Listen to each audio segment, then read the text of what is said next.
Alright, hello chat. How's it going? We're back. We're here. And we are not dying. Not at all. Not gonna die one time. Not one bit. But hello, Mikkel, Sepper, and Perdos. How's it going? Early. Always. Literally never late. I don't know what you guys are talking about. Where's KOTOR 2? For those who might not know what he means, because there is actually a Knights of the Old Republic 2, like a game. He's referring to the video playthrough that we're doing as requested. Still, to my surprise, I'm still just like weirded out by it, but I'm going with it. Even though it's a bit of extra work, but like it fills out my day, so I'm not really complaining. KOTOR 2, as of like 3 hours ago, was still processing. Let me check. Content. Processing HD version. It is still processing. Well, okay, to be fair, the standard definition version, which in simpler terms is 480p, that version has been ready to go since last night. But if you want to watch in 720 or above, that version of the video has not processed yet on YouTube's end, so just kind of waiting. But hello, Erica and Redneck as well. Welcome back. Weird stuff today, as with Morgot yesterday. We're just starting, so nothing yet. I guess weird thing today would be KOTOR Part 2 still not processed. Because, okay, so the first KOTOR video was... Oh, you can't pause in this game. Hold on. The first KOTOR video was 24 minutes long, I think. Wait, no. Chat, how long was the first KOTOR video? People who watched it, do you know how many minutes long? It was 20-some. Was it 24? Oh, fuck. I look away for a second and I get bonked, man.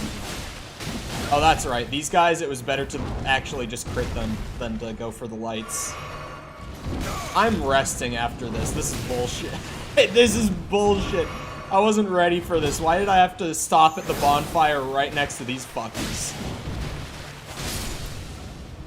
24, I think? Like 26? Was it 24? Hold on.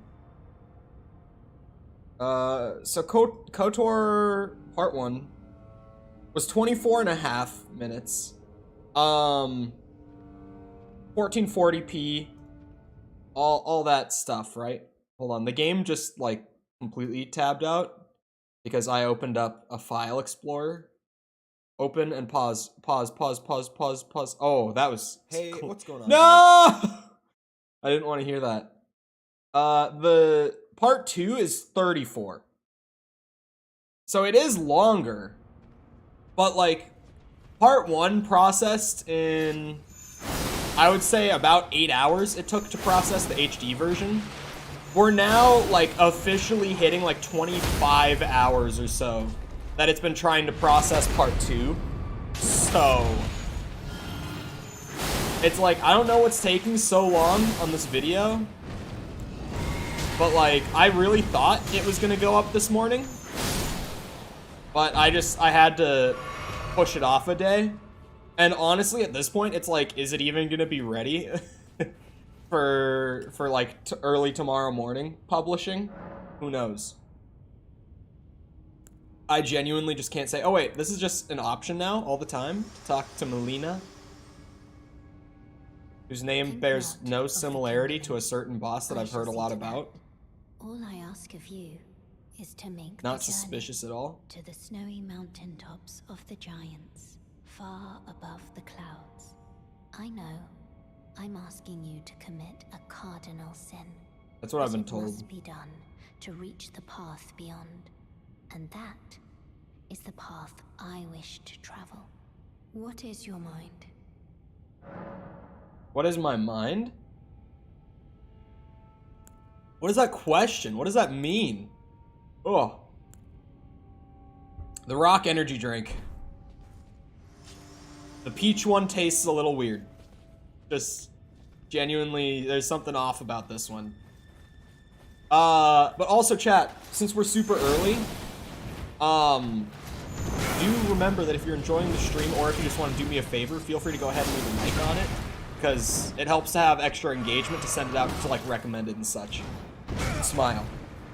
Holy shit, that throw actually does a lot of damage. I looked away while it was happening and then looked back and my health bar was gone. What the fuck?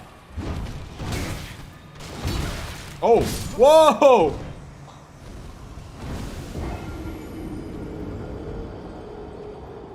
What's your opinion on the Life of Pablo album? Incredibly overrated, very boring album. Kind of shit. Well, that happened. Kanye peaked in 2010, and it was a steep decline from there that we are still somehow riding out.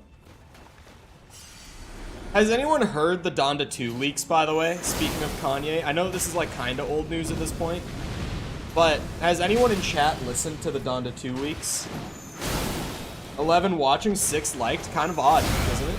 Innit? Oi! Any Brits in chat? Innit?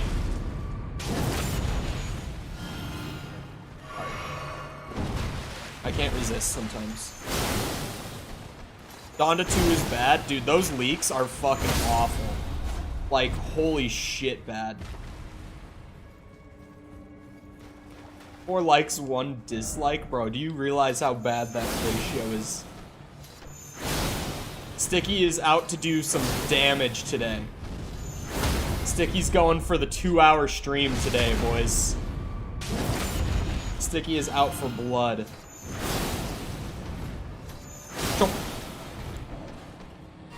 Dislikes help with engagement?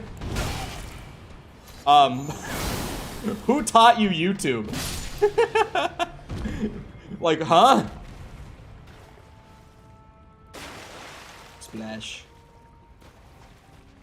You didn't say hi to me? I said hi to like 3 people, then everyone else just came in really quickly, but hello, Sticky.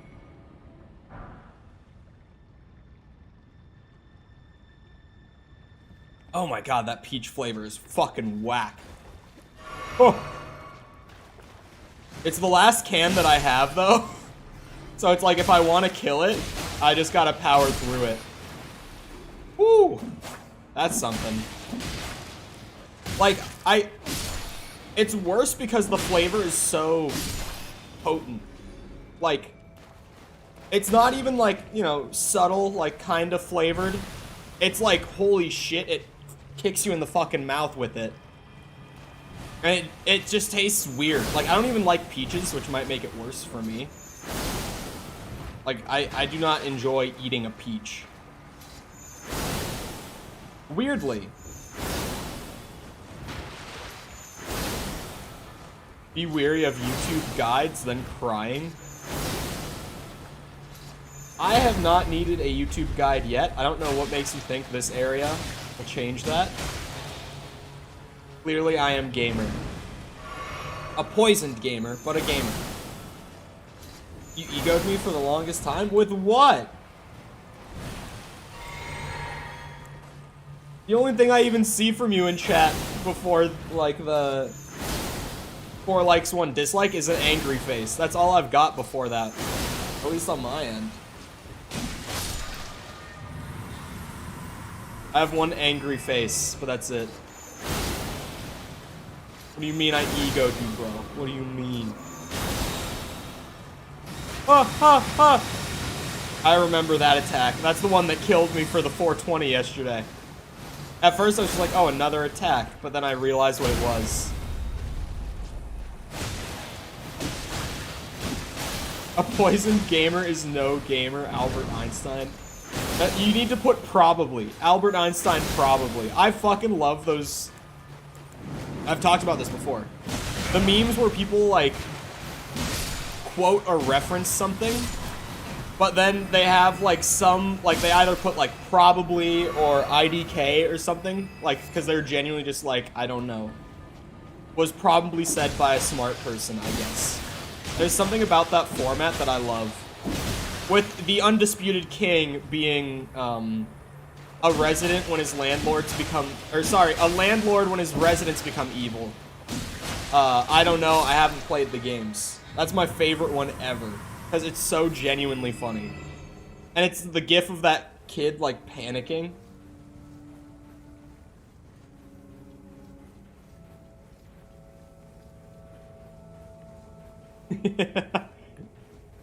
True. Bigger number, better person.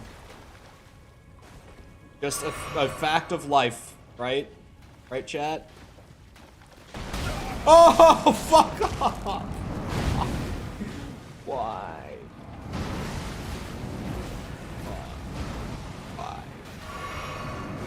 I don't have any FP. Oh, good night. Oh wait, I didn't take any fall damage? How the fuck? Do they not jump down? Can they not get down here? Whoa, whoa, the stutters. We're starting out strong. No, no bots. I must condemn the use of bots on the YouTube platform. Ow.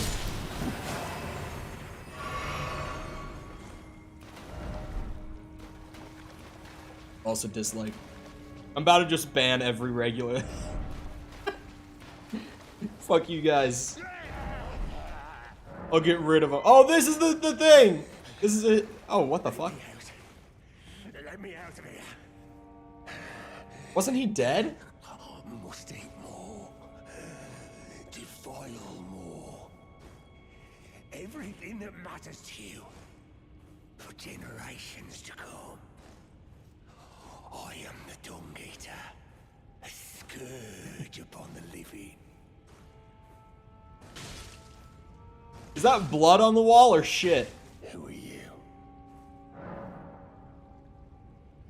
Leave your goal. I've been here long enough. Hello, Vitreous. Thank you. I appreciate kill it. He's my new favorite. And defile each corpse with care. Just to be sure that when they're reborn, they'll be cursed. Along with their children. And their children's children. For all time to come.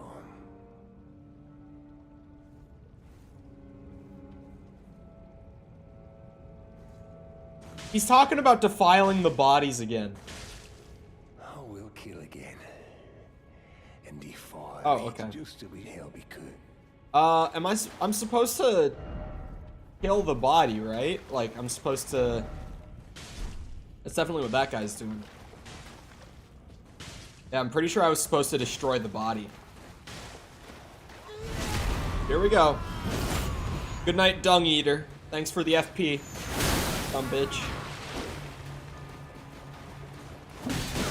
Oh, he hits kind of hard. Like, not insanely hard, but enough to make it so I can't just, like, fuck around and fly through this fight. What is that about to be? What did you just do? Oh my god, he has Estus! Okay, he's out. He's out. He's out. Frostbite Bloodlust. You love to see it. It's dead.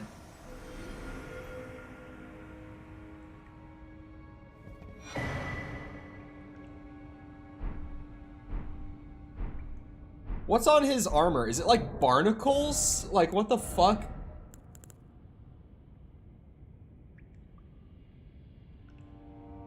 What? He's loathsome no longer. He is the dead Dung Eater. Someone said no attacking ahead. Like, I'm literally here to kill his body. Set. Anyway.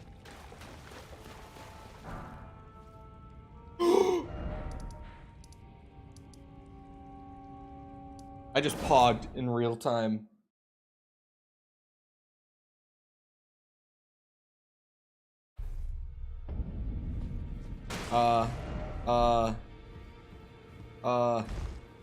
Boy. Finally. Oh my god, dude. The fact that I already have the 8 as well just makes it so much better. Because Oh, that's the Uchi. For a second, I was like, why can't I do it? I can go not only to +7, but also straight into +8. I need a +9. Okay. Anyway. DUNGE Eater was this way.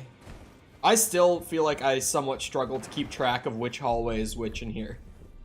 Like, honestly, I feel like I'm still kind of lost every time I visit. Oh, he's gone. Wait, what?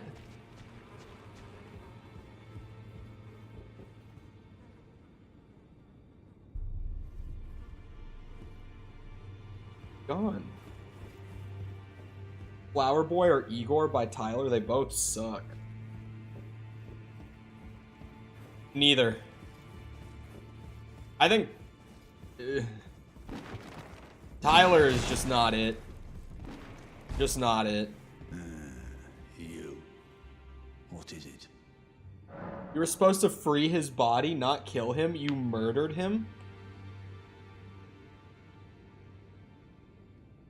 At least you got some drip. Oh, shit. I wasn't supposed to kill him? Let's... Whoops! There are 4 more demigods yet to be located. Oh, Tyler is just not it. Nicola of the Halig Tree, the Unalloyed. His twin, Melania, the undefeated swordswoman. Luna Princess Rani, daughter to Renala. And the one only known as the Lord of Blood. Rani is said to have cast aside her great rune. So here at the Hold, we seek the whereabouts of the remaining 3 shard bearers. If you should learn anything of these matters, I'll trade your findings for a hidden treasure or a long-lost right, known only to me. We both desire to stand before the Elden Ring and become Elden Lord. As such, oh, he got eyes on his ass. We are compelled to work together. Okay.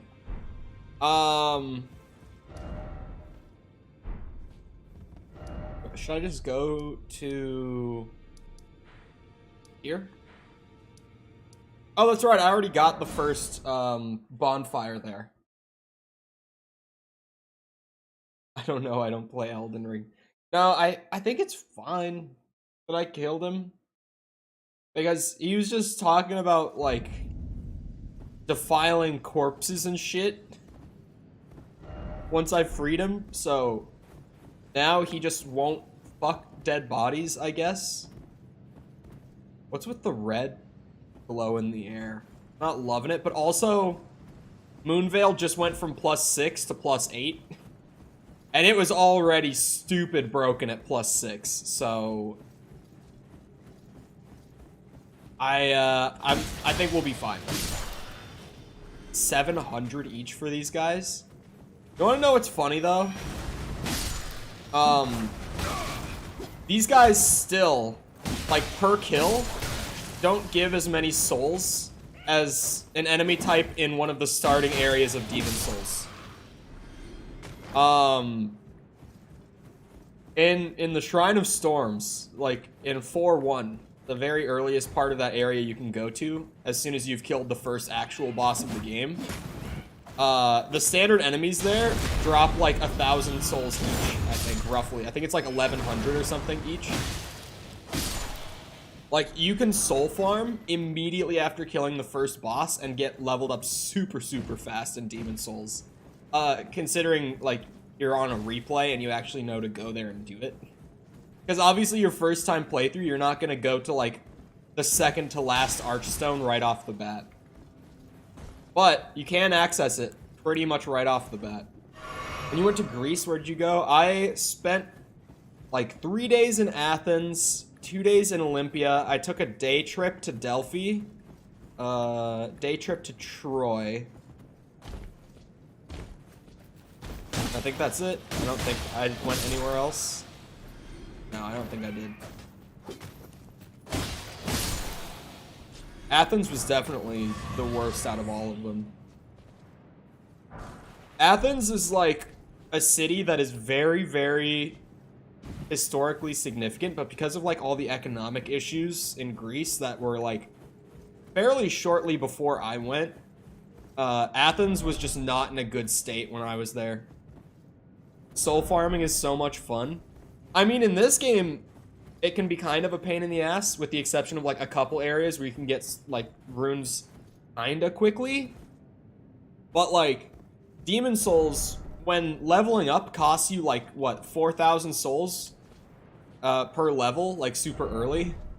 You can go to an area where the standard enemies are dropping 1,100 each. So soul farming at a point in the game where you can level like that fast, or just farm that fast, I guess, is not bad at all. Does it kind of break progression if you know about it? Absolutely. Is it kind of fun? Yeah. Item ahead. I'm seeing item ahead. Where am I? I feel lost because of the fog. Like I can't see out in the distance, so I don't know exactly where I am. There's enemies alive over here. So that means I must be moving in the... Oh, they've got the poison traps out. Fuck. Good night. That hurt. That actually hurt. I didn't think that would hit me. I did not expect that attack to go through, like, different elevation. Backstab. I love that animation. It doesn't get old.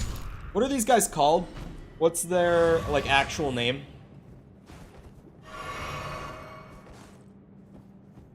Because they popped up a lot since I first found them in Caelid.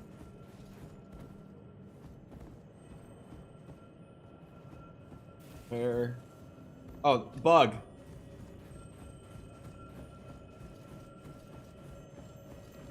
Militia something? Is that just that's a healing flask bug? I feel like that's just bait to like run me into a group of enemies, which it absolutely is. Yep, there's one behind me. It was just bait. And I went for it. I got baited. Whoa! No! I actually thought I had died there. I'm gonna be real. Extreme stutter, by the way. Stutter's really bad. No? Question mark? Is anyone else stuttering? Because everything is like green light for me. I'm not seeing anything wrong. But how's it going, Brody? Welcome back.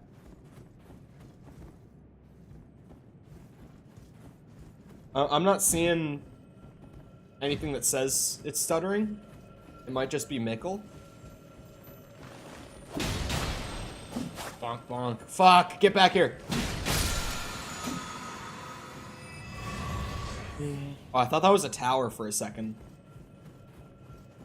Yeah, if it's just the game that's freezing for like a second, that's actually the game. So, that's fine. The game on PC has a lot of issues with performance, and it varies a lot from person to person. The game just kind of picks and chooses which PCs it's gonna run well on and which it's not. And mine, it was like, yeah, fuck you. But Itadi, how's it going? Welcome back. Oh, is that a tier? Not a tier. A seed. I didn't have school today, so I can watch the rest of the stream. Height. When do you get out of school? Are you doing school, like, are you doing summer classes? Because if not, you've got to be near the end, right? It's on, like, honestly, it's fucking crazy. I think it was Sticky who said, yeah, like, yesterday that he just finished school. And I'm like, bruh. Okay. For the 28th. The fact that you say normal school makes me think you might be doing summer classes as well, though. That clarification is making me think. I finished the 15th. What day did I finish? What was, like, my last day of... Well, kind of weird. I know that I turned in my last assignment on the 31st, but I think my last, like, class in person was the 29th of May. Oh, okay. Oh, you're done on Friday. I thought you said you had just finished. Never mind. Damn. Oh, what? I can't even see him. Where is he? What the fuck is the fog out here, man? Hold on, my physic, just in case. He was behind the tree. It was not a fog issue, tree issue. Oh, wait. What the fuck? Do you see how little damage that did? There's no way. He's very squishy as well.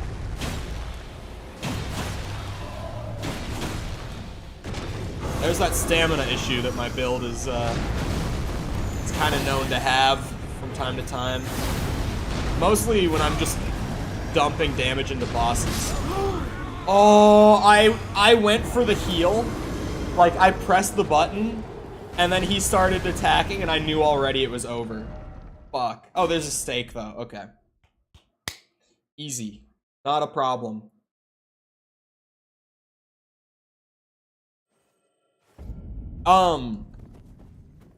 Chat.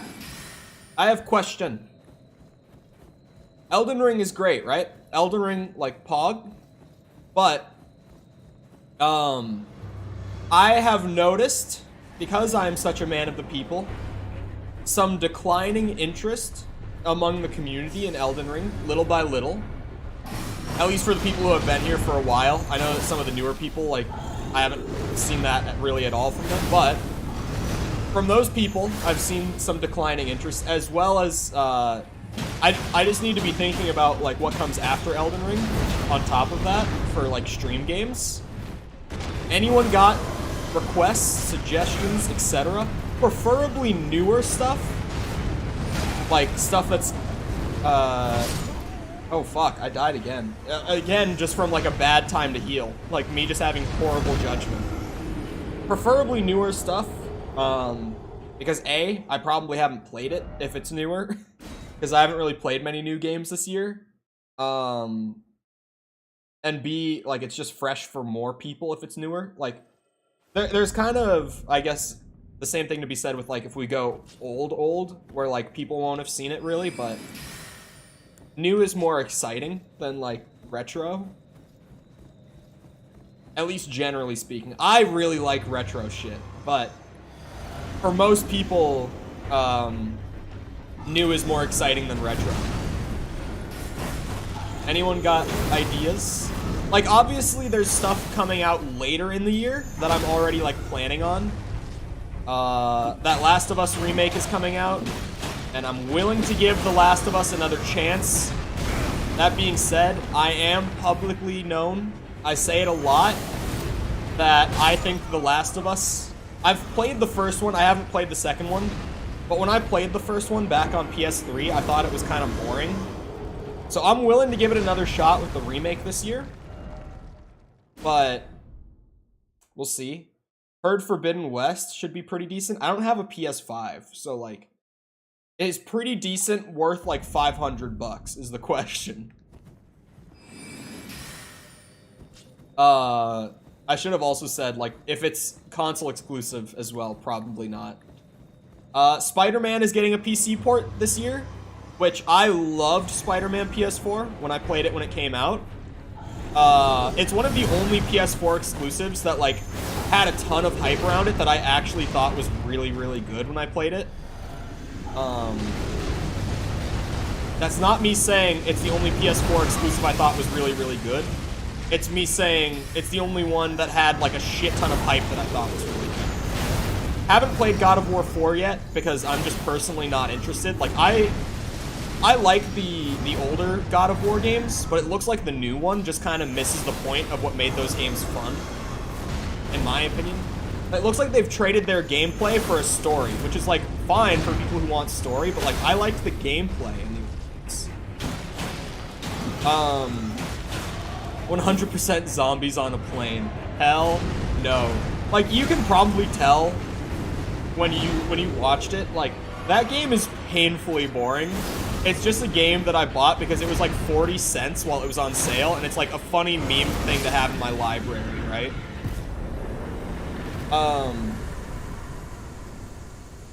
Fall Guys. Maybe Fall Guys is like a one-time. Because Fall Guys, I was just talking about it yesterday. Also, Yesterday I said that I didn't know when Fall Guys went free. I now know because it's today that Fall Guys went free. So if you heard me talking about it yesterday, or if you didn't, the game is really fun. If you never got the chance to check it out because you didn't feel like spending 20 bucks back when it came out, I would definitely play it for free. Just check it out. Maybe play it for like an hour or two. And also, like, especially if you have friends who also would be willing to play it with you, Fall Guys is very, very fun to play with friends. It's just a hilarious game. How much do I have to donate for you to do a full 3-hour stream of zombies on a plane? Let me think about it. Let me sit on that. It has a download time of 54 hours? Bruh. I can't wait till September. Until... What is launching in September? Is that The Last of Us remake? Or is that SpiderMan? I think it's one or the other, right? One of those is in September, I'm pretty sure. Make a Minions 2 Rise of Gru review. I really would rather not give... is it Universal that still has the rights to the Minions? Last I checked, they do. I would really rather not give Universal the money on that one. And I know that immediately, whenever I say stuff like that, everyone is always like, bro, your 20 bucks isn't gonna matter. It's like, okay, but like, my 20 bucks would matter if other people stopped spending their 20 bucks as well. Like, it's a domino effect, right? Like, just because it's not gonna absolutely break them that I don't see it, it's like, it's still 20 bucks that they don't get for the Minions movie. The Minions movies, I'm sorry if you're an avid enjoyer of the Minions or Despicable Me movies. The first Despicable Me is good, but beyond that, I fucking hate the Minions, man. Like, so much. I think I am going to be playing MW2 on stream, because it actually, like, from the very small amount that we've seen, it looks good. From some of the stuff that I've been hearing from, like, insiders, it sounds good. And obviously it's Call of Duty, so, like, I'll want to check it out anyway. Why did it get so dark? Question mark? Why? Why dark now? Oh. That's interesting, FromSoft. It got dark because they changed the post-processing effects with the volume, like right here. Well, saying they're changing it with the volume is not really correct. Assuming their engine works the way that like 95% of game engines do, there's one post-processing volume right here, and then it ends and another one starts right here. And they have like a transition for when you walk between post-processes. That's kind of funny though, that like, when you're in here and you look out, it looks like it's nighttime or like the sun has disappeared, but then if you run back out, it becomes white, foggy light again. Sorry, hold on, I'm not reading. JoJo's All-Star Battle is coming out. My birthday's in September, and I get to go to a new school. Ooh, that is actually a huge month. When does Spider-Man PC port come out? Because that's probably... As far as, like, not new games, like, kind of re-releases that are coming up in the near future, that's probably the one I'm looking forward to most. Oh, it's in August! Oh, shit. Oh, I also forgot to say that, it's the PS5 remake of... Or not remake, remaster of Spider-Man PS4. So I also didn't play like that visually upgraded version before. And it's going to be on PC, so it's going to look even better than it does on the PS5. Your fingers, please, your fingers. Fingers. Turn back. Ahead lies the land of the giant's flame. And the way forth is forbidden.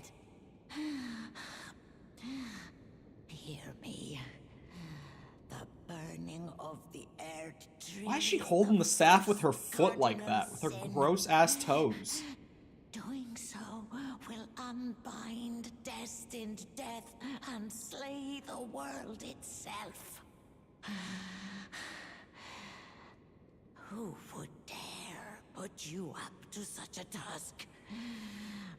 Most certainly not the fingers. Fingers are dormant. Smile. You.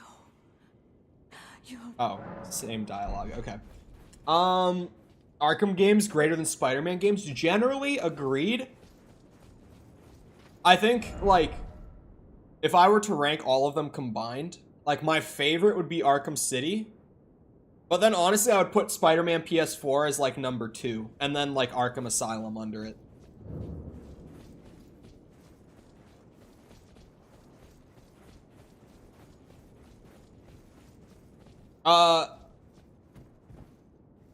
Sorry, I thought I was misreading the name, because I thought it said Kristen at first, but then I was like, wait, what? But I have not done that yet, and also I'm doing no summons for my first run-through, so unfortunately I won't be much help. Oh, wait. I only have half of the medallion, right? Is that good enough?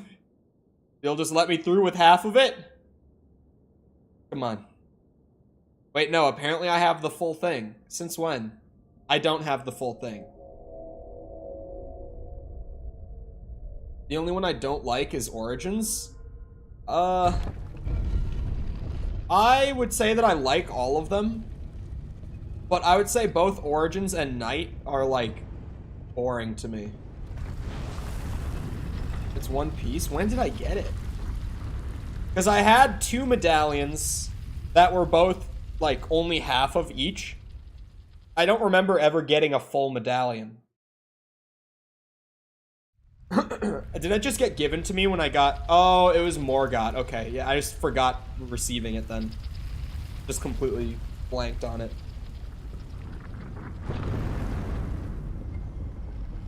Look at that, it's light out again. That's the first time I've actually used one of the lifts, though. I gotta find the other half to, or the other halves of the other ones that I've got. The medallions, I mean. Which ones do I have here? Yeah, I guess I do just have this one. Got half the Dectus one, and half of the Halig Tree one.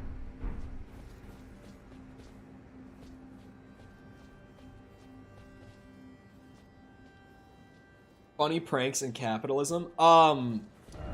When would we have done the Minecraft server? It was back when I was on Twitch. I would say maybe it was 2019 that me and 3 other, like, close friends of mine from, like, growing up did an SMP just that was, like, private for us.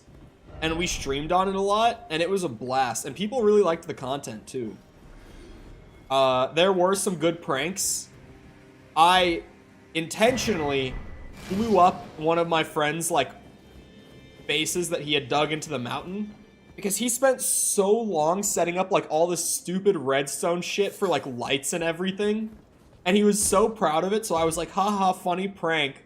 What if I just go into his wall and make it so that his light switch, instead of going to his lights, goes to a TNT block? And I fucking blew a hole in the wall of his mountainside base, and he was pissed. And then also, this one was on accident, but I did burn down another one of their houses. I meant to, like, just light one block on fire, and then be like, hee hee hee, and run out of the door. But the fire spread so fast. Like, I've never seen it, dude. I've never seen fire in Minecraft spread like that. Still to this day, I've never seen it since. You guys do not understand how fast it spread. And his whole house was built out of planks. And the whole fucking thing got burned down. That one was by accident, but still incredibly funny. But the TNT one wasn't so bad. When I say that I blew up his base, it's like I blew up a wall of his base. It really wasn't bad. He was pissed, but, like, he also was able to fix it in, like, 20 minutes. So it's not really bad. We meet the tarnished, who would be Lord. You got a Oh my, interesting hat, my friend. why the long face? I fear that you were previously acquainted with this vessel. Well, that is most unfortunate. For he is dead. What? As for his flesh, he gave it to me. Shabriri, I hope you can make your peace with that. What? Why is the game stuttering so hard while I'm just talking to him, You were too? about to sacrifice something precious, the life of a fair maiden, that you would toss into the fiery forge. What? So that you may be lord. What a horrible thing to ponder. Your ascendancy requires her sacrifice, whether she wishes it or not. But how would the Lord, crowned so, be looked upon? Wait, I have to throw Melina into the fucking flame? Chosen, tarnished, and would be Lord. I was never told this before. Tread the path of true rigor. Spare the poor girl, and singe your own flesh in her stead. If you are prepared to show resolve and attain lordship through righteous hardship, then heed the words of I, Shabriri.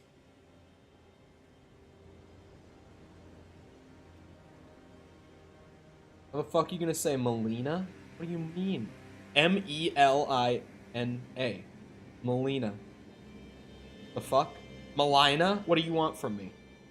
Chosen, tarnished, and would-be lord, descend into the depths far below the Erdtree capital. But I do not know the exact amount of bosses I've killed. And the flame of The frenzy. 3 fingers. If you inherit the flame of frenzy, your flesh will serve as kindling, and the girl can be spared, setting you on the righteous path of lordship, the path of the Lord of Chaos. Burn the Erdtree to the ground and incinerate all that divides and distinguishes. Ah, may chaos take the world. May chaos take the world. Melina. Melina. Oh, Melina. Is that not what I was saying? I can't win. Chosen, tarnished, and would-be Lord. Descend Okay. into seek order. The 3 fingers. I know where the 2 are. Wait, what the fuck? Ghost trees?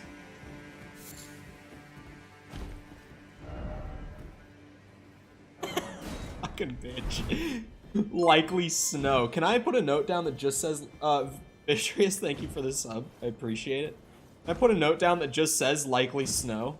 Hold on, I want to put it next to the grace so that it will be seen. I can just say likely blank, right? I don't have to do more than that.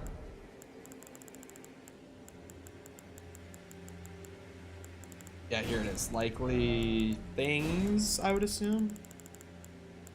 No?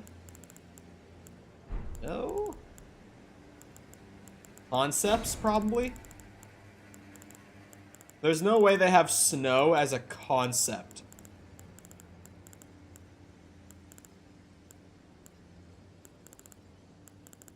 Why is the system so I mean, it's not, but like, sometimes I have such a hard time finding options that I know that I have, I just can't find them. It looks like it's not in that. I think you just passed it in things. Oh, did I? Hold on. Where? Oh, things. There it is. I was like, I've lost things. Snow, snow, snow, snow. I'm not seeing it. No? No. Not in things. Where the fuck is it? It's in situations. You heard it here first, chat. Snow is a situation. Thank you, FromSoft. Hold on, I should put an emote with it. Delete that real quick. Sorry, we gotta make this funny. I don't know what emote I'm gonna put with it, but like, I feel like every like really funny message that I've seen has had an emote with it, so I almost feel like it's a requirement at this point. Sorry, gesture, not... Point downwards works, but that's what the other guy did, and I don't want to just copy that.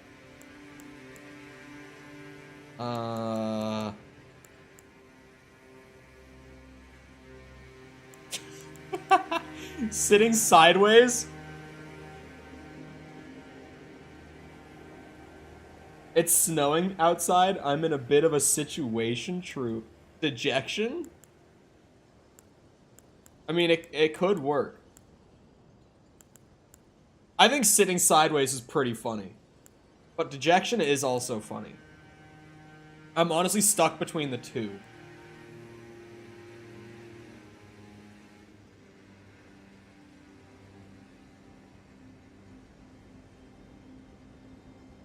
I'll go with dejection.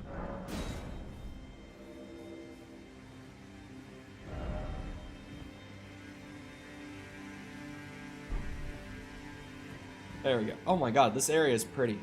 It's a snow area though, so I'm gonna like it by default. I swear, like... If there was $1 for every time I've seen a snow area in a game on stream and gone, oh wow, this is pretty. Like... I would have maybe like $20-some, possibly. Something like that. Chomp! Oh my god, what? Health? Wait, what? Why you got health like that?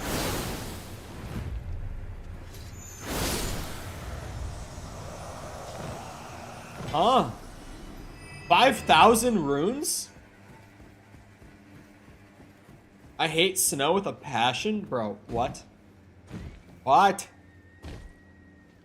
All the ghost animals and ghost trees, man. Is there a boss at this ruin? I feel like there probably is. Most ruins that I've come across in this game have had like a boss inside of it somewhere. Oh yeah, I never even opened the map after I like got it. Not seeing anything.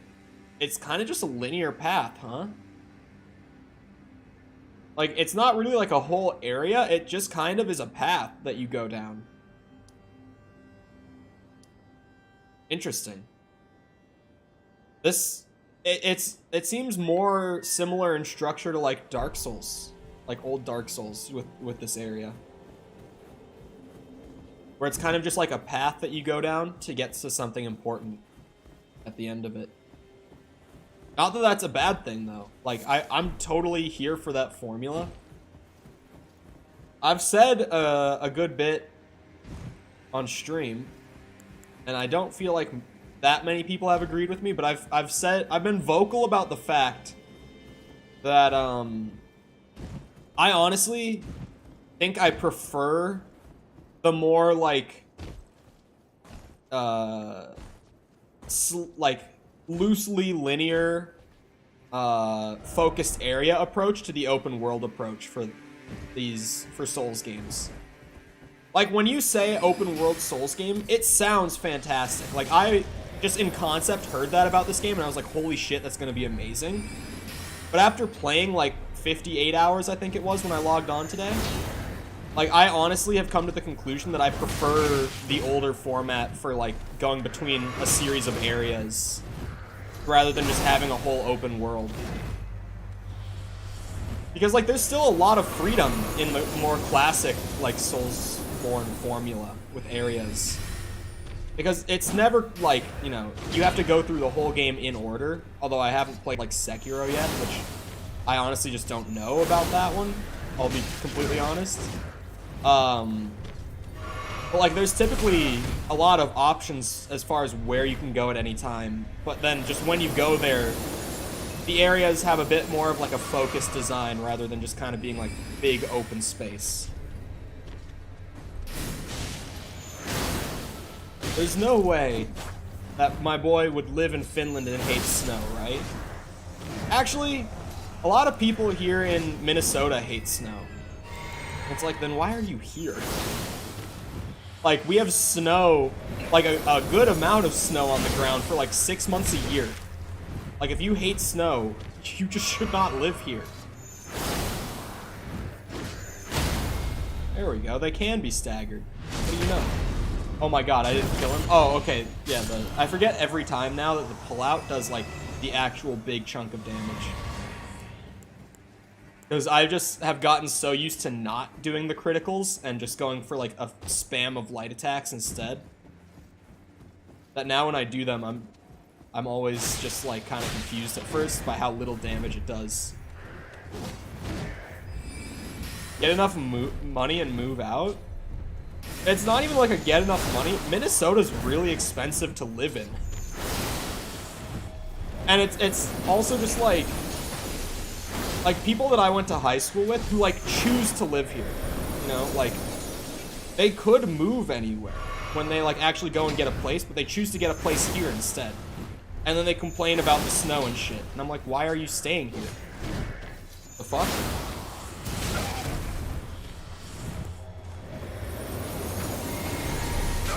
Oh my god. Oh no! Oh. Bad heal time. Try 9 months a year? Are you in Finland? Or is this like this might be Canada. Like not northern Canada, but definitely not like southern Canada.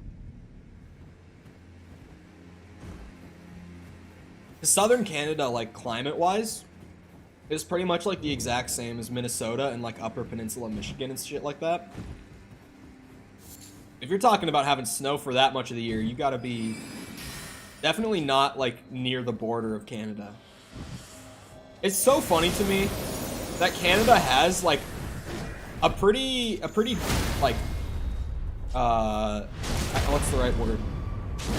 Considerable population. And yet, like, I think it's what, 90% of Canada's total population, like, pretty much lives along the border or, like, very close to it with the US, just because if you go further north, the weather is so shit. Like, it is... Whew. Oh, fuck.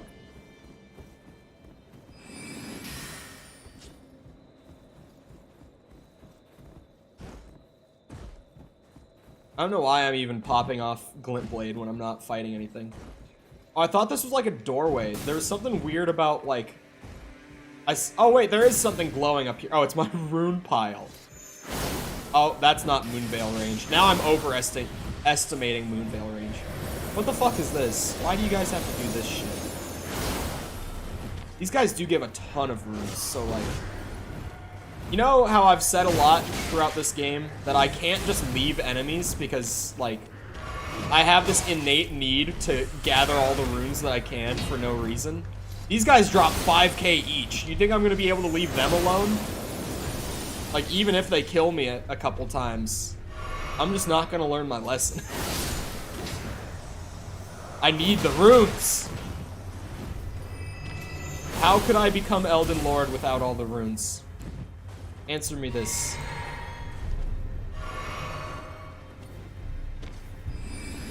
That would make it considerably difficult to move. It really would. Oh wait, I could... Oh my stutter! I was gonna go for a backstab, but then like... The combination of me sheathing the katana by accident and the stutter, I just couldn't even do it.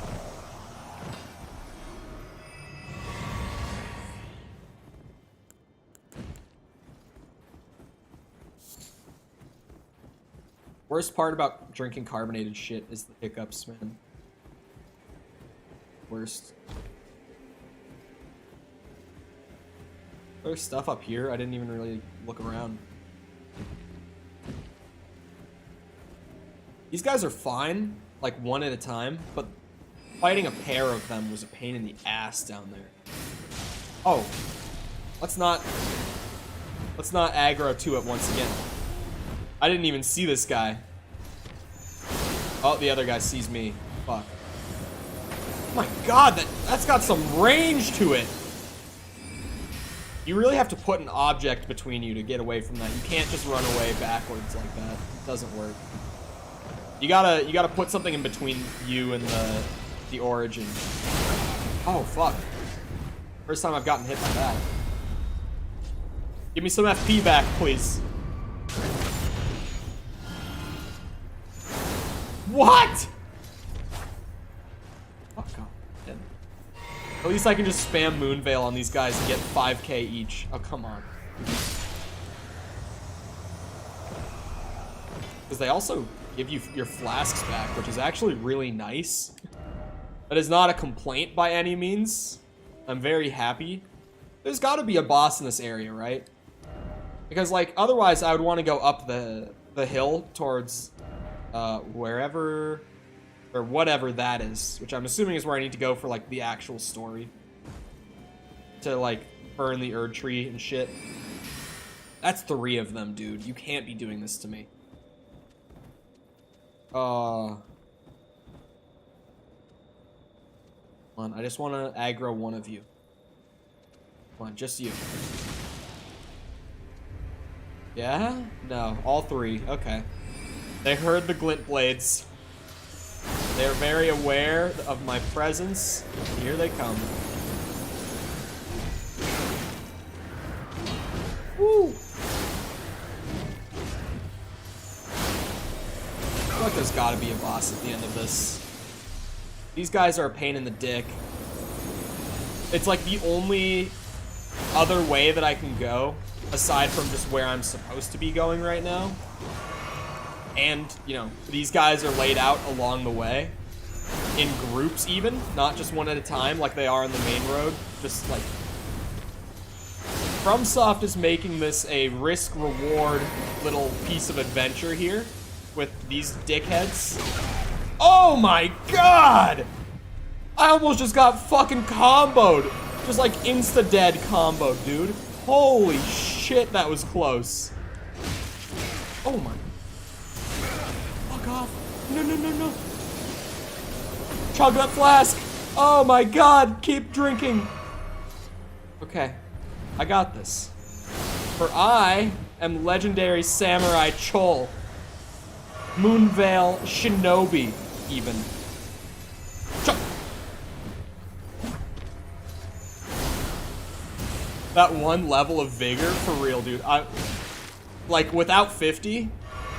I would have gotten rolled way more times by these guys. That's like the second moment that I've had like that. Give me my flasks back. Thank you. I need them. I'm just burning through flasks, but thankfully they replenish them whenever you kill a group. Oh. Is that an ash or a spell? Well, I can't see either way, can I? I would need to be at a grace or at a blacksmith spell, I guess, so... Is there... Oh, this is like the peak over in this area. I just run through every enemy. I know that a lot of people play the Souls games like that, but I am so soul hungry in all the games. I'm not just like this in Elden Ring. I do this in Demon Souls and Dark Souls 1 as well, where I'm just incredibly soul/rune hungry. So I actually fight everything in the areas when I go through them. It's a sorcery, okay. Item. Oh, okay. Bell bearing. Maybe I could buy the Somber Smithing Stone 9. Haha, funny joke. I'm never gonna find that shit. Somber Smithing Stone 9 does not exist. Moonvale will be at +8 forever for this foreseeable future. We'll never hit +10. Won't even hit +9. I was tempted to just fast travel, like, right out to what's it called? To the round table. To give the crones that.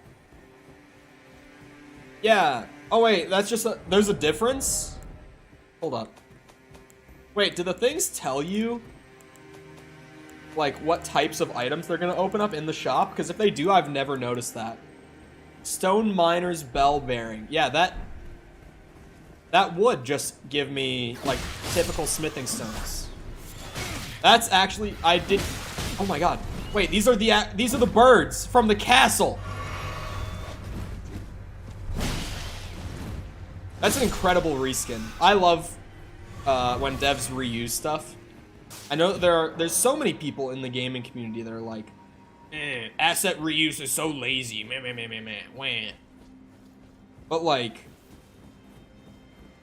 honestly, it just makes me happy when I can realize like, oh wow, to save on like resources and time, instead of making a whole other bird enemy, they took the perfectly fine bird enemy that they made already, and they turned it into something that looks right for the area. Like, they actually just gave it a new model and new materials. Like, it honestly makes me happy to see asset reuse like that. It's why seeing the Dark Souls 1 rats made me so fucking happy when I did, like, earlier in the game. Because I immediately recognized them as the Dark Souls 1 rats, and I was just like, oh my god. They are reusing the rat model and animation set from 11 years ago. Like, talk about asset reuse, that's just incredible. Hippo happy rats. Oh my god, another Somber 7. Where have the Somber 7s been up until this point?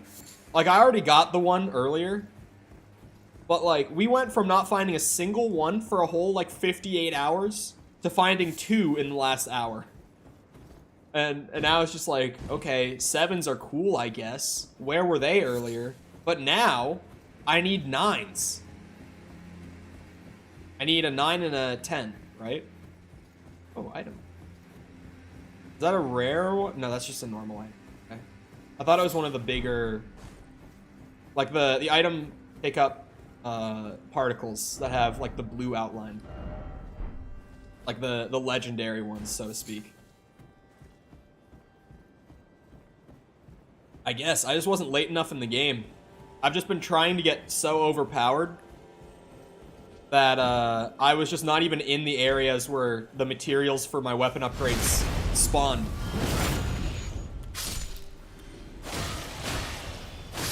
I got no clue where there's a 9. I know where the last is, though. Oh, okay. Like, you know a location of the 10, but you just don't have a clue for 9s.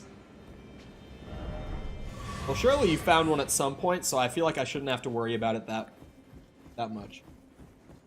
Because, like, if you got to the 10s and you've, like, maxed out one of these weapons that uses Sombers, like, surely the 9s can't be that bad to find.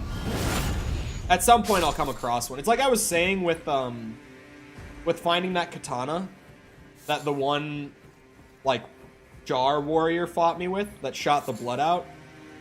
Like, I'm doing all bosses... So, I'm honestly just, like, not that worried about, like, having trouble with finding items. Because the reality is, like, surely at some point, everything I need to find, I will. When I'm, like, just clearing out all these dungeons and areas of the game and everything, like, I'll find everything I need along the way. I don't need to, like, worry about it a ton. There's a 9 in Caelid? Okay. I haven't cleared all the bosses or anything, and like I don't even think I've done half the bosses in Caelid at this point. So whenever I choose to like actually pull up the map of like boss locations and go through and clear it out, we'll probably just find one along the way when we do that, if we don't have one already. But since I've got like a clear direction right now on like what to be doing and where to be going, I'm just gonna keep playing without, like, the boss map until either I lose that clear direction, or what's seeming more likely at this point, I get to, like, the door for the final boss.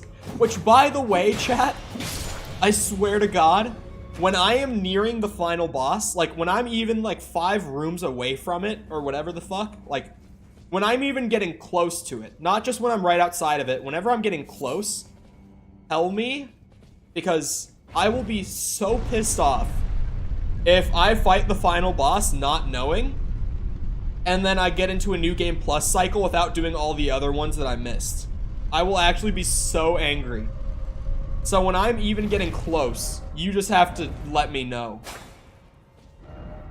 Alright, fair enough. I tried attacking, I need to praise the message now. You know what, message? You win. Boss door. Gotta find the lever for the boss door. Ow! Ooh! I don't want to get hit with another one of those. Those fucking hurt.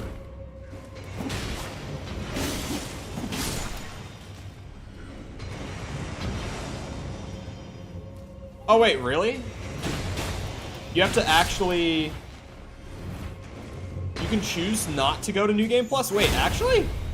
I'm still gonna stand by that. I'm used to, like, Demon Souls and Souls 1, where it immediately, like, upon doing the last boss, puts you into New Game. Because I'm used to the old games. But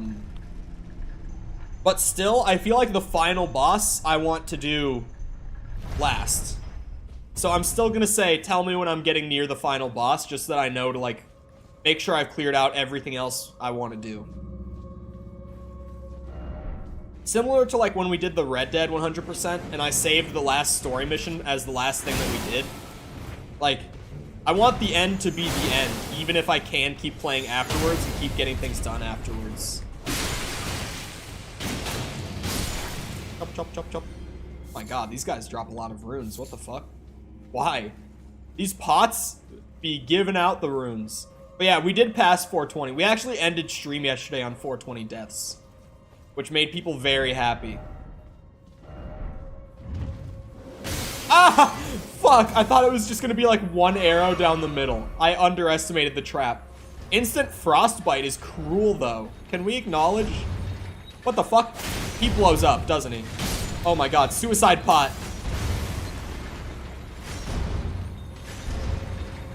There's gotta be some fucked up lore about the cracked pot warriors, or whatever the fuck you'll call these. There's gotta be some weird ass lore about the living pots that attack you, man. Hello, Smitty, how's it going? Welcome back. You can choose to just be like, nope, I'll wait. The forbidden lore, truly. Like, why are there living, breathing pots just smacking at my ankles? Oh. Moonvale +8, everyone. Like, these aren't tough enemies, but, like, instant stagger is instant stagger. Oh my god, wait, I can profit FP off of these guys by critting them. Hold on. Like, I use up some. Wait, am I profiting or am I just breaking even? I can't tell. I think I'm just breaking even, actually. I think that Transient Moonlight uses the same amount of FP that I get back from the thing. How much does it use? I actually don't know. Like, the number. It says it costs... Oh, 12 for the light, I would assume, and 15 for the heavy. Doesn't the Cerulean Dagger give back 15? I think someone at some point said it's 15 on crit. Like, way, way earlier when I first started using it. I think someone told me it's 15 restored each time. So I think I am literally, like... I'm using it to instant stagger and critting them to get the FP back right after. Which, like, hey, I'll take it. Better than not breaking even, right? Oh my god. 9K, pretty much, for that? Am I just stupidly overpowered or what? Never used Cerulean Dagger, not gonna lie. It's been so good. I've been using it for so long on this build. Like, genuinely, whenever I found it, like, I think I've pretty much had it on since then. There was that one point that I tried to change it out for... What's it? The one that just gives this thing. The one that just gives you FP when you defeat enemies, but then it seemed like it was only giving me like 5 or something. And I was like, honestly, it's just not giving me enough to outweigh the Cerulean Dagger on crit. Like, I would rather get back a bigger chunk on crit than just a small bit for every kill. And I put it back on. The rest is history. Where is this lever at? Is it behind a fake wall? Oh, wait, I haven't been here? Question mark? Oh, fuck, he's gonna blow up. Ah! Or not? Wait, did he not blow up because I got far enough away? Oh, shit. I forget they blow up after they die, too. That was me being dumb. Debate, should a road test and written license test have to be retaken once you hit the age 65? I feel like even just in general, it would probably be good to... Oh, my... to require retakes, like, every 10 years? Like, nothing extreme, but, like, a decade goes by, and it's like, you know, maybe you should retake the test, right? The written and the road one, I guess. The road one is, like, whatever. But, like, laws change so much, especially with things that are, like, as day-to-day as driving. So I feel like every decade, at least needing to retake the written test is not a bad idea at all. But, like, also, I know what the original intent of the question is, and yeah, old people fucking suck at driving. I'm with you on that. There's two types of old people that are bad at driving, though. There's, like, grandpa who's still completely perfectly healthy, like, body and mind, and just, like, a crazy reckless driver because he's, like, 70 and doesn't give a shit anymore.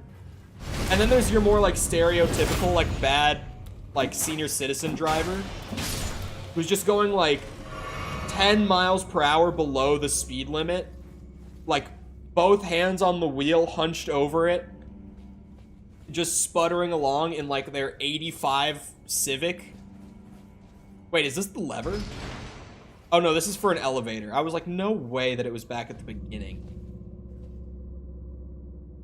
Counter argument, it's gonna be really pricey having to retake the test. It is?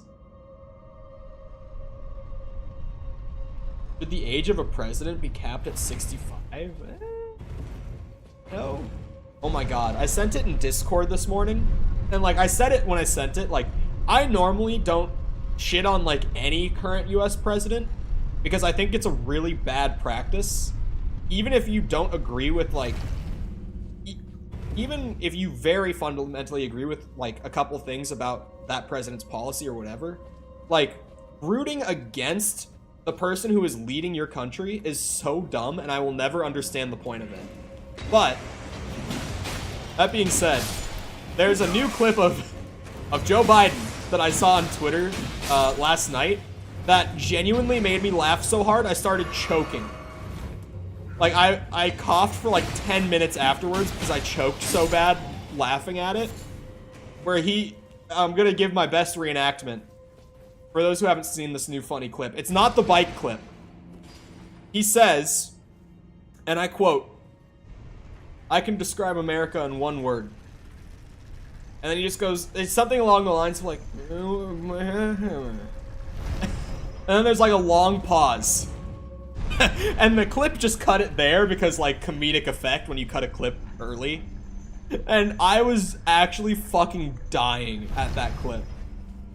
Because he says, he like preps it up, he's like, "I can describe America perfectly in one word."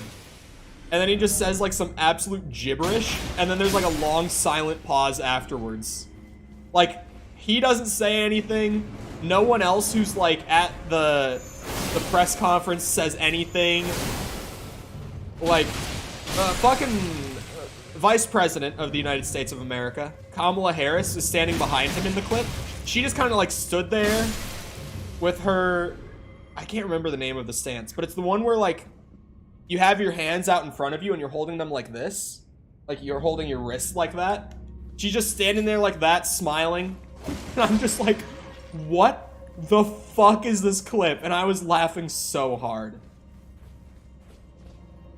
I'm fully convinced being an American president isn't a real job, it's a stand-up comedy show. At this point, it kind of is. Like, at this point, well, okay.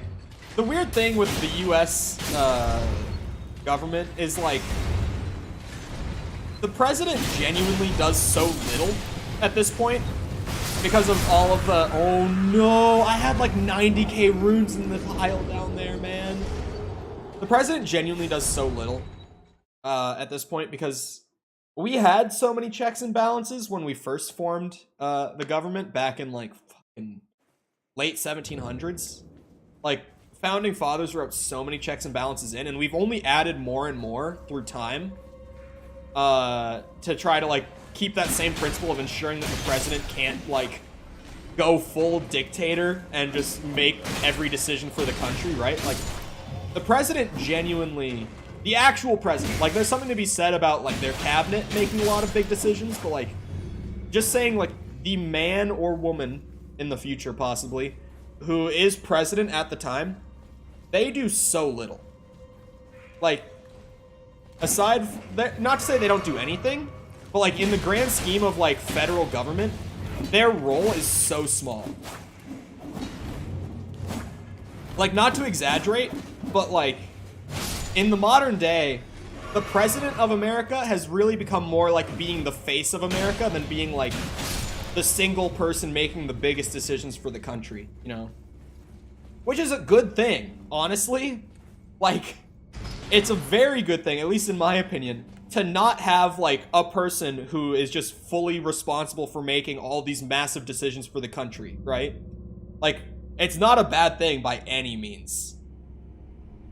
How the fuck? This elevator takes forever, dude. So, like, the Queen of England? I would say they definitely do more than, like, the Queen of England, because the Queen of England is quite literally just the face of it. Like, as far as actual governmental power, and I could be wrong, but from what I understand, the royal family literally is almost just, like, comparable to the Kardashians in the modern day, which might offend some British people to say, but, like, correct me if I'm wrong, they're literally just, like public figures at this point. Like, as far as I know, they don't have any sort of, like, actual political staying power anymore. Because, like, England isn't a monarchy anymore. They've moved on to actually having a democratic government. So, like, quite literally, the entire royal family is kind of just like a glorified Kardashian family. It's like the Kardashians if they weren't trashy. It's like sophisticated Kardashians. Bro really compared Elizabeth to Kim? No, what's the name of Kim's mom? I don't know the Kardashians very well. Like, I kind of know all the names, but I don't know who's who aside from, like, Kim, who I probably only really know because, like, A, she's kind of the most famous out of all of them, and B, Kanye? Chris, yeah. Elizabeth is like Chris. It's not Kardashian. Is her last name Kardashian?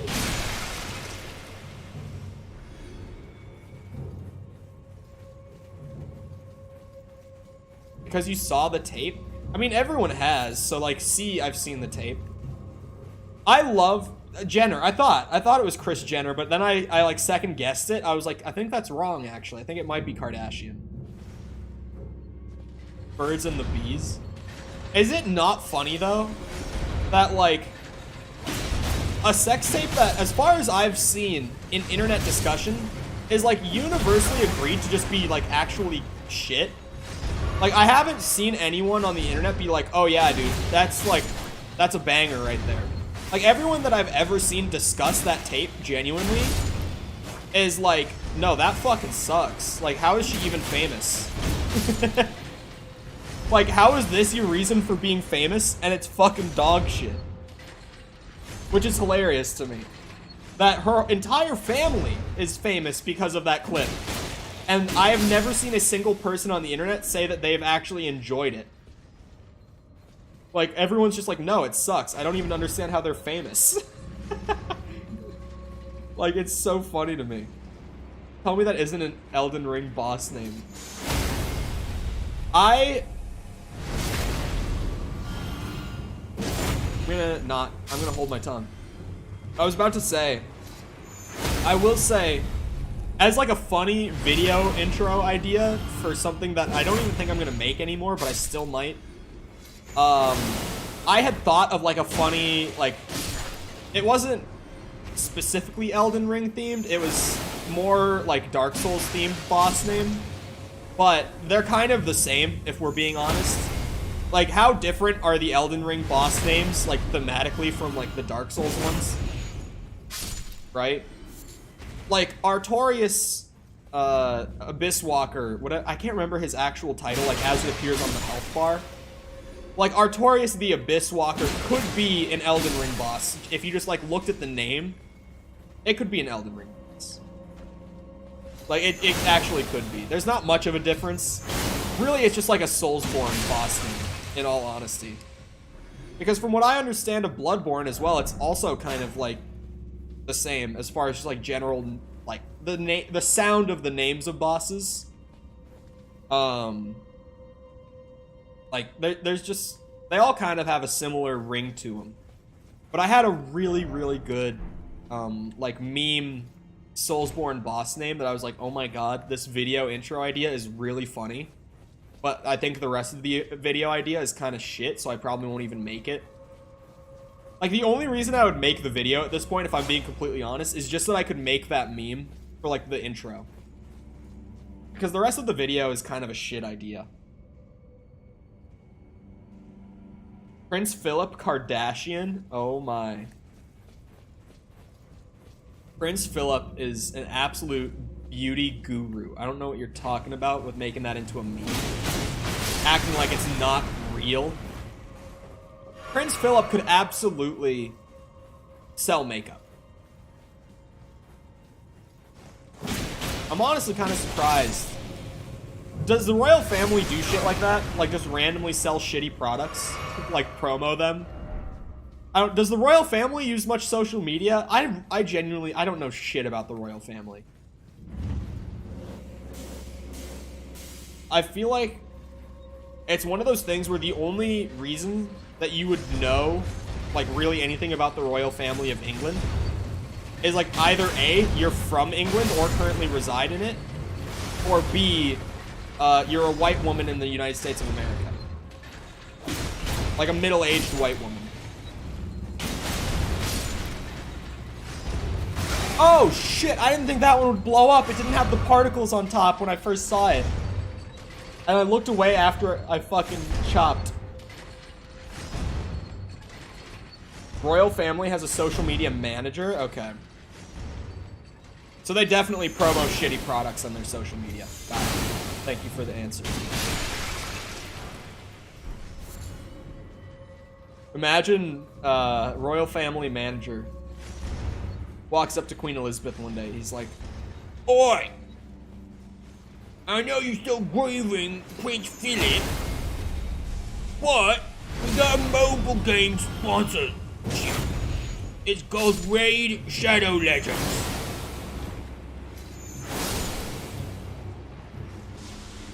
I think we can make some proper good money with this one, some proper dosh." God damn, why does that hurt so bad? I'm like tanking it, but I really shouldn't be, because it actually fucking hurts. This monarchy is sponsored by Raid Shadow Legends. What the fuck? Why is there a giant one? Oh my health! What? They have a LinkedIn account? It just gets better. It just gets better. Why does the royal family have a LinkedIn page?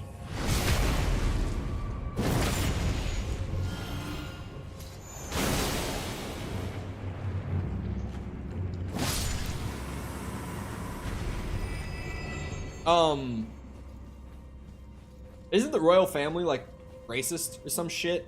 What was the whole drama about that over the last couple of years? It was some, like, I don't remember exactly what it was, but, like, one of the royal family members married that woman whose name I can't remember, and apparently she's, like, half white or something. I can't really remember exactly what it was. Half white, half, I honestly can't remember. And apparently they didn't want her to be a member of the royal family because of that, supposedly, allegedly. I don't really remember. I didn't really pay attention to it, I'm gonna be honest. But, like, a lot of people were saying that the royal family is apparently, like, racist or some shit. And it's not hard to believe, because, like, the queen is old enough to have owned slaves. I mean, she's not that old, but she's also not that far off. Isn't she almost 100?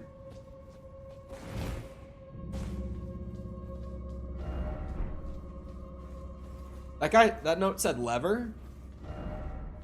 Oh, lever or lover. Wait. Am I going in circles? Like, what the fuck is happening?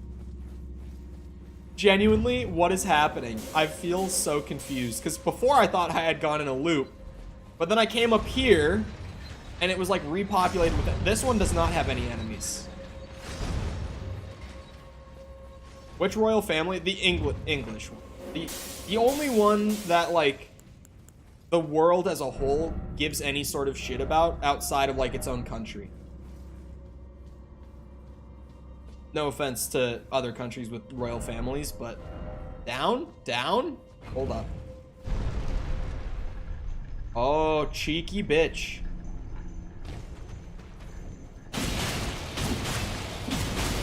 But, like, yeah, the English royal family definitely has the most influence outside of their own country, and even then, it's like nobody gives a shit about the English royal family. Like they're the most important one, and no one cares about them. I feel like kind of everyone is just like, I guess sick of it at this point, because like I was saying before, like they don't do anything. They're just faces. Wait, what? Wait, the Norwegian royal family is also racist? How many of the royal families do we think are racist? Globally speaking, if we had to just guess, like a percentage amount. I'm gonna go with a solid 90.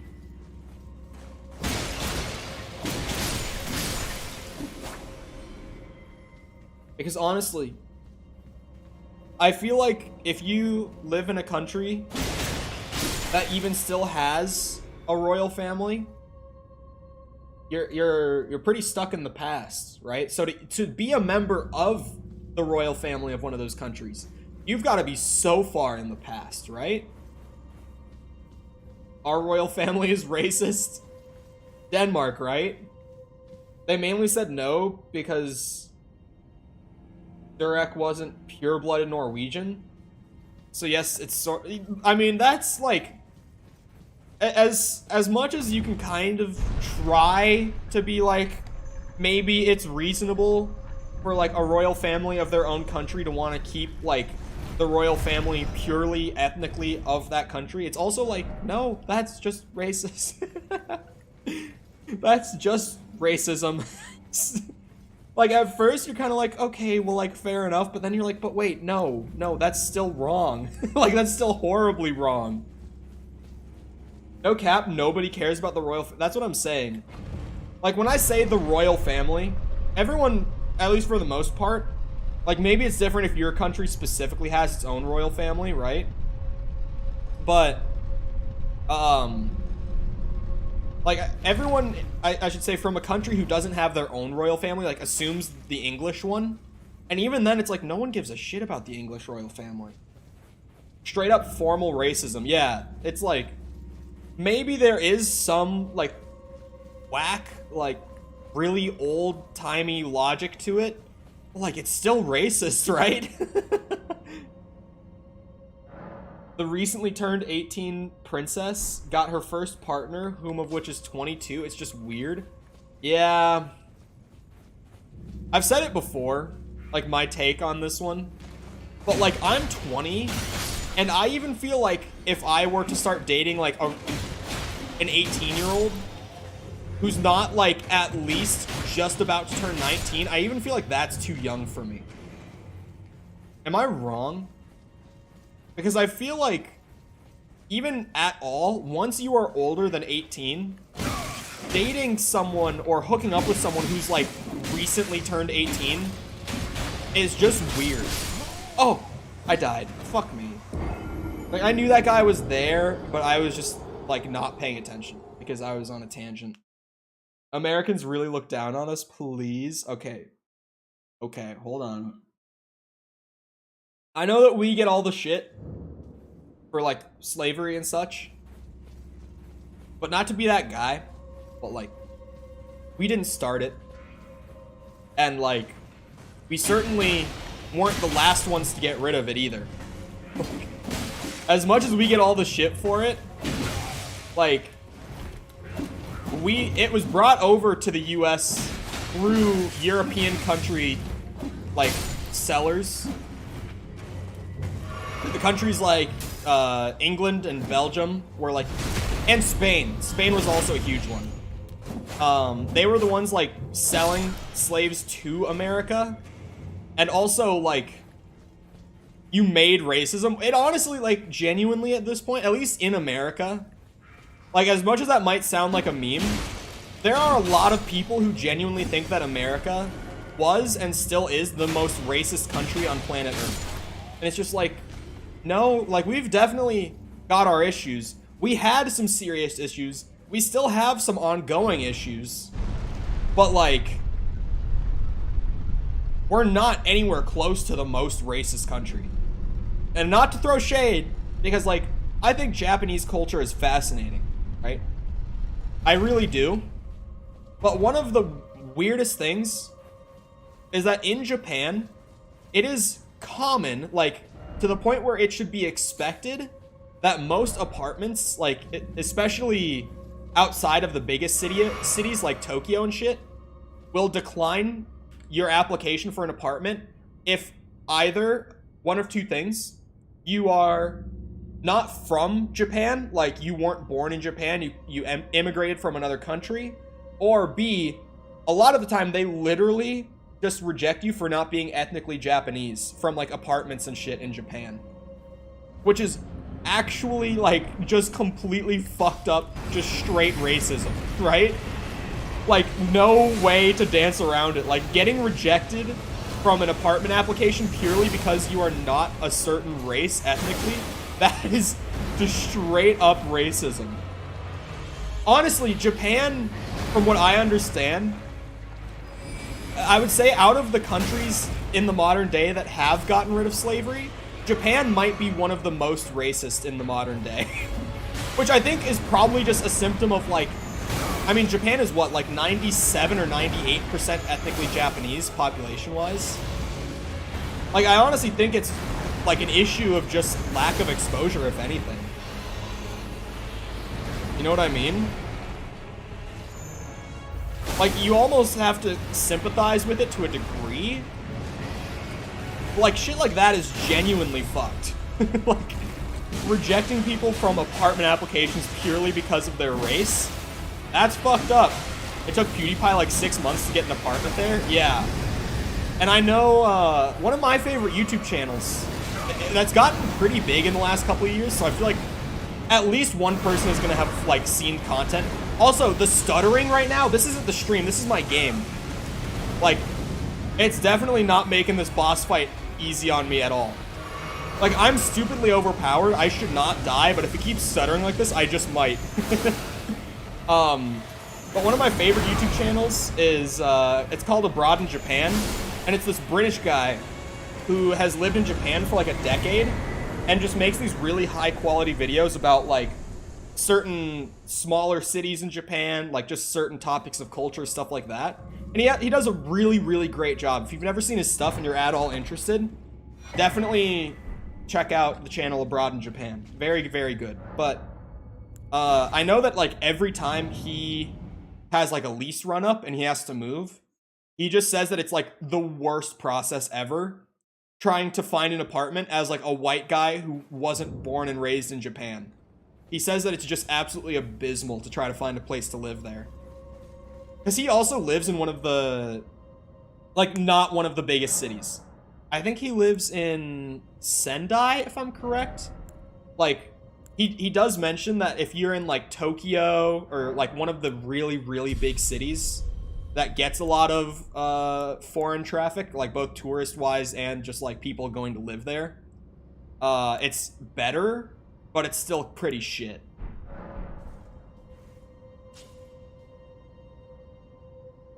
If you're stupid, they call you Albanian. Oh my. I've heard a lot of European people joke about Albania. Like, a lot of people. And it's funny because, like, as someone who lives in the US, I think I heard about Albania for the first time back in like 2018.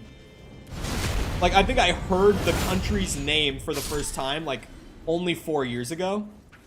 And straight up, it was because there was someone in my chat who lived in Albania. Like, that was the first time I ever heard of the country in my life. And I've said it before, like, the reason that Americans know so little... Oh my god, he's got a big-ass whip.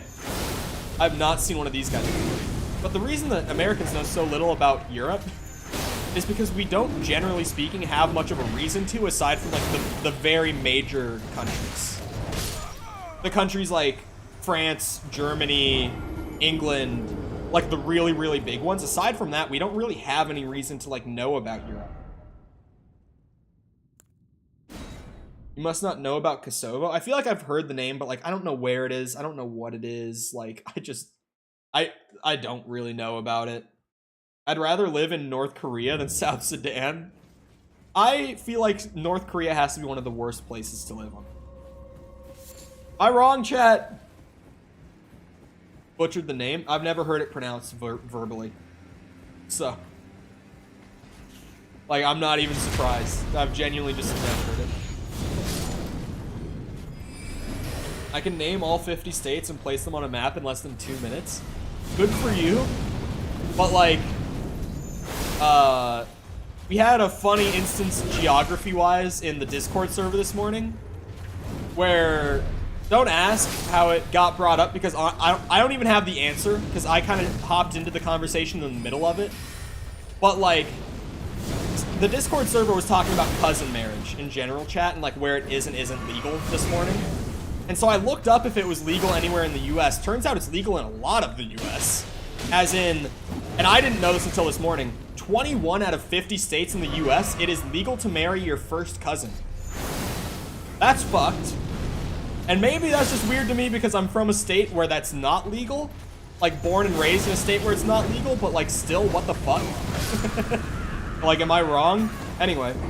But a certain someone who may or may not be in chat right now, I said that even bigger states, such as California, it's legal to marry your first cousin. And the follow-up question to that was, like, what about LA? And I genuinely just sat there and smiled to myself, and I was like, oh my god. This must be how the Europeans feel when I talk about Europe. Like, this must be how they feel when I'm talking about European geography. I was the one who said it. See, he's even owning it. I wasn't gonna say it, but he was the one.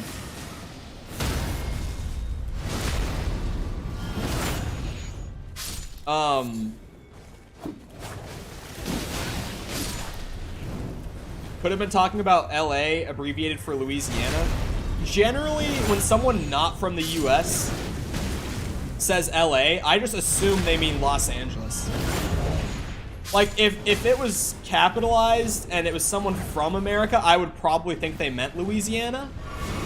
But considering it's not someone who's from here, I was like, he means the city. And I was right. You meant the city. It's legal to marry your cousin in Norway, apparently. I feel like after what I learned this morning, it might be legal in way more places than I had ever thought to marry your first cousin. Because I had thought that this was just like an absolute like no-go. Like we as humans just agreed, like no, you should not marry your cousin.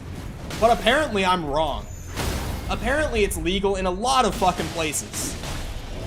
Puerto Rico should be a state. Honestly, I'm kind of with you on that. I'm not gonna lie. Because, like, I feel like the main reason that PR isn't a state, and it's just a territory, is because it's disconnected, like, just land-wise, like, physically. But then it's like Hawaii is, and, like, Alaska is more Canada than any of the rest of the United States is. Like, it's honestly weird to me that Puerto Rico is governed by the federal United States government, but they're not allowed to be a state. It's kind of like some Taiwan shit, you know? Like, there goes my my CPM in China. Good night, girl. See you tomorrow. I doubt my content's in China anyway, because it has to get, like, manually reviewed. They're probably like, nah. Here it's only legal if it's a third or past cousins, or you are not at all blood related. That's what I had thought it was in the US, like, for everywhere. But I'm not bullshitting you when I say that, like, in California, you can marry your cousins. In New York State, you can marry your cousins. In Texas, you can marry your cousins. Hold on, let me pull up the list. I will read off right now all the states of the United States where it is completely 100% legal to marry your first cousin.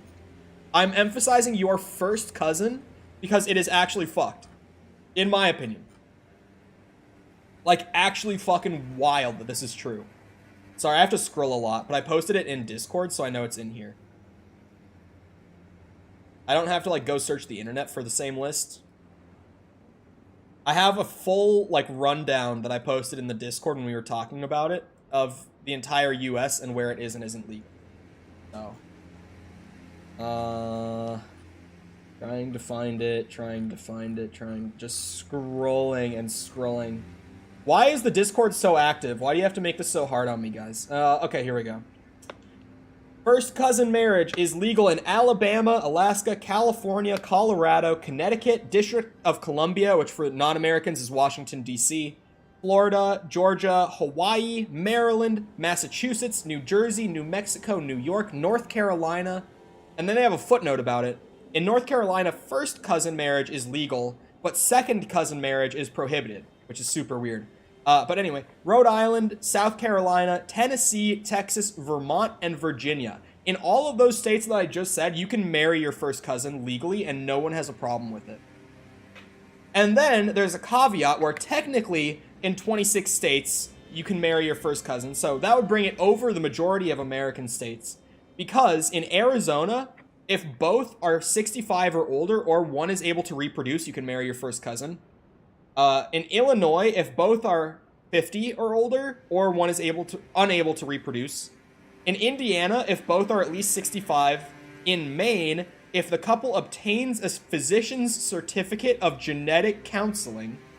And in Utah, if both are 65 or older, or if both are 55 or older, and one is unable to reproduce. And in Wisconsin, if the woman is 55 or older, or one is unable to reproduce. Weirdly, that one is specified for women, but I don't know.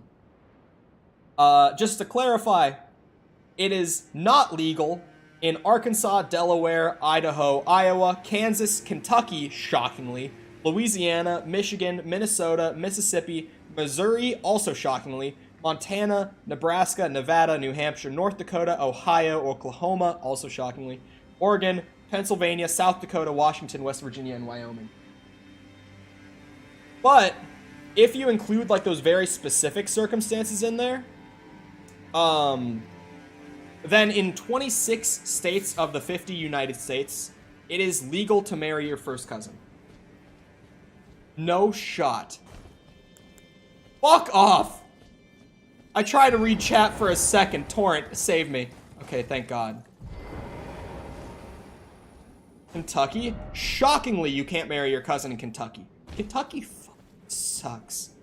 I have said so much about Kentucky, and I regret none of it. Kentucky has to be my least favorite place that I've been in the United States. Kentucky fucking blows.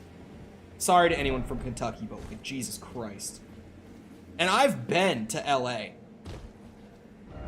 And I really don't like LA. But like, yeah. Woof. Kentucky sucks. What's this? Why is this all glowy? The fuck? KFC? The only good thing to come out of Kentucky. Name anything else. Nothing else besides KFC has come out of Kentucky aside from like white trash, I guess.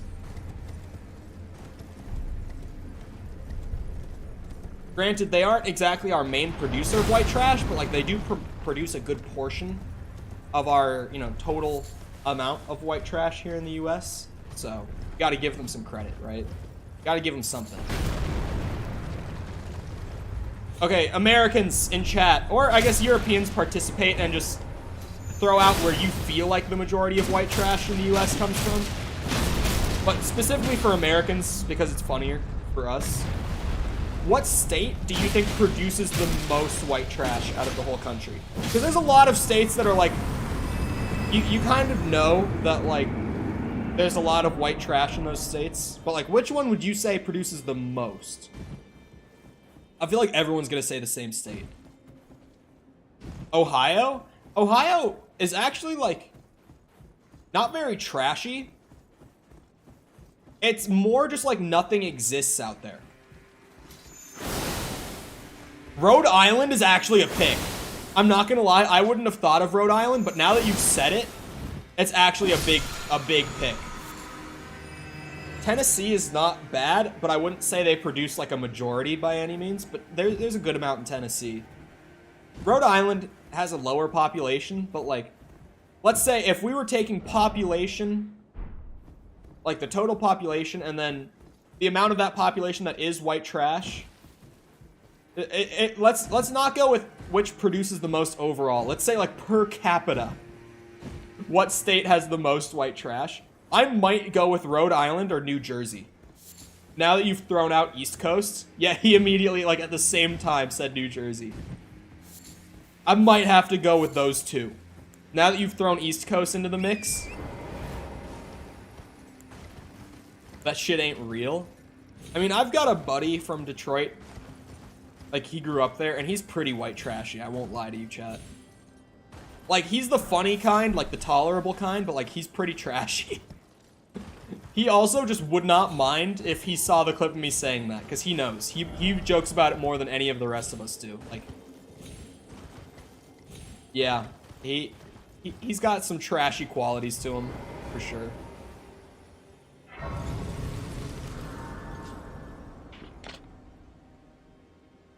Now, Rhode Island might be a sleeper pick, and Jersey.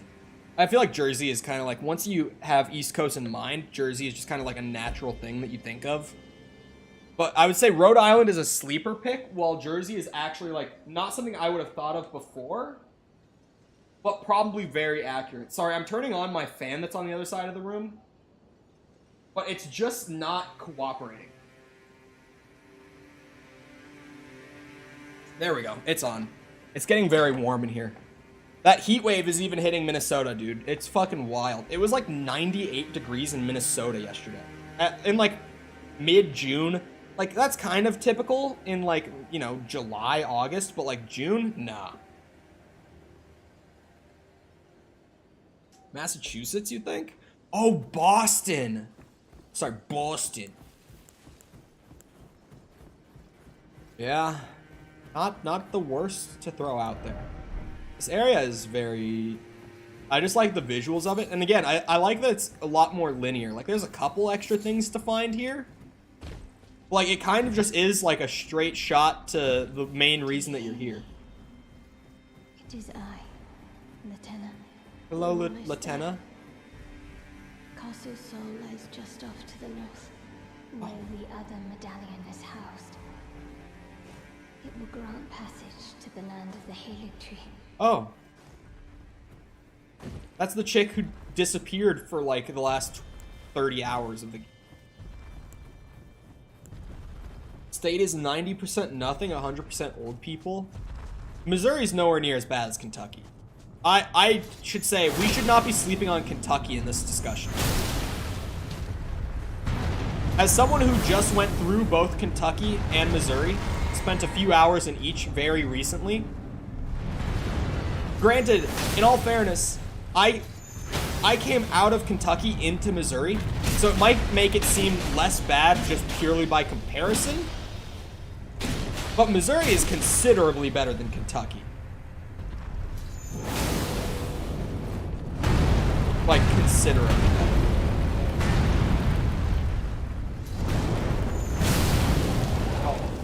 Oh, don't you do it. There we go. Stagger, you love to see it. We just do it. We do a little chopping. We do a little chopping. Oh, come on. There we go. I'm from Massachusetts, trust me. Weirdly, like, we don't have much, like, white trash in Minnesota, but we do have a fuck ton of rednecks. And there's a difference. There's a big difference between white trash and rednecks. A lot of people think of them as just being the same thing. They're not. There's a very big difference. I would say, like, the smaller, like, communities in, like, in the northern half of Minnesota generally aren't, like, super trashy. They're just super redneck. I spent a lot of time growing up in a town maybe, like, 2 hours north of the cities that had a population of, like, 200. And the people that lived in that town weren't trashy, just super, like, hick, super redneck. But not trashy. There's a difference. I forgot Florida. I feel like Florida's its own country. We don't claim Florida. Okay? We don't. Florida, if we're talking, like I was saying, like, per capita, I don't think Florida's in the running. I'm gonna be honest with you. Because, okay, Broward, like, yeah. But, like, per capita overall, nah. Florida overall is not incredibly trashy because, like, a third of Florida's population is retired rich people.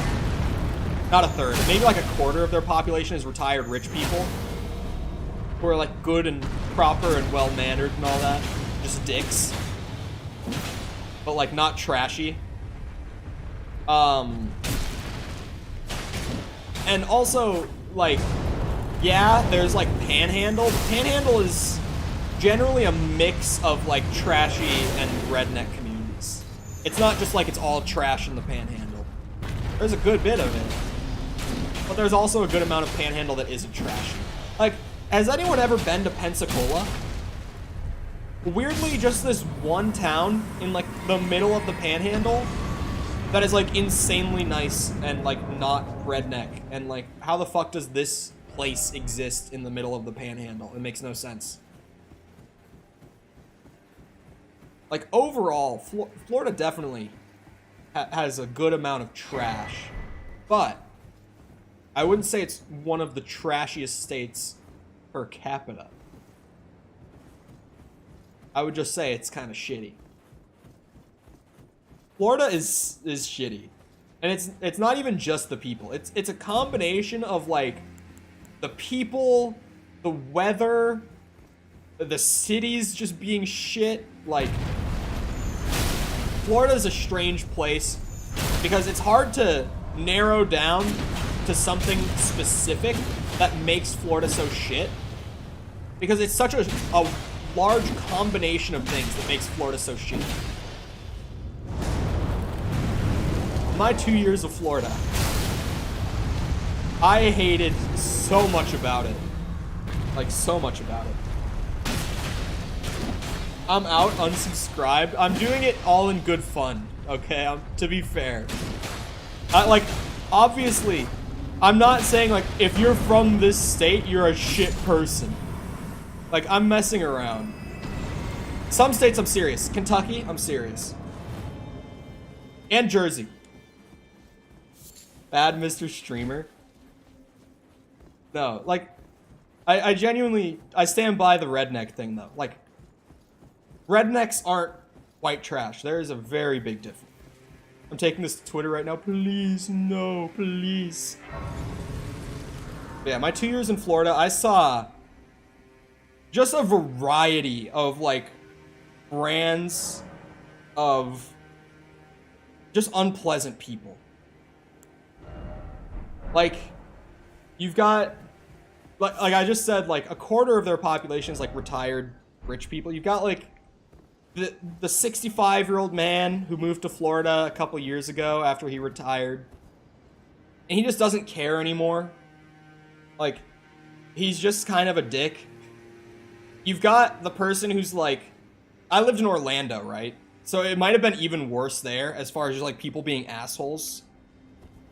Because, oh wait, you can see like whole 360? Bruh. This is wild. You've got like, what was very, I would say what was the most prominent in Orlando as far as like unpleasant people was the person who's like stuck in Orlando trying to like hustle their way out, like try to like get their career started in a big city like that, but they're just stuck because like everyone in Orlando is trying to hustle their way out. So like unless you are the #1 hustler in your industry, in the local industry, I mean, like you're just gonna be stuck in Orlando. Orlando is a very unpleasant place. I would not recommend, unless you are like going there for work reasons specifically, like Orlando, if it's like a voluntary, like I can choose where I want to live, and you're by any chance thinking Orlando, I would urge you to reconsider. Because my 2 years there were not an enjoyable 2 years. This area is fucking huge. Wait, is that jellyfish? What is the jellyfish doing all the way out here? Is it ghost jellyfish? There's a couple of them. Jellyfish. I feel like these jellyfish have been like literally everywhere in the game. And they're like uncommon. But like, they're everywhere. Better not touch jellyfish. I only ever hit a jellyfish once, and it was very early in the game. And every jelly in the area instantly aggroed and came at me. And it, yeah. Yeah. The forbidden jellyfish, bro. Oh no. Also, oh. Oh. I think that's the rise that I saw. I think if I want to get to the church, it's this. Unless that's the church. I'm assuming Rivers of Blood is the katana that I was talking about.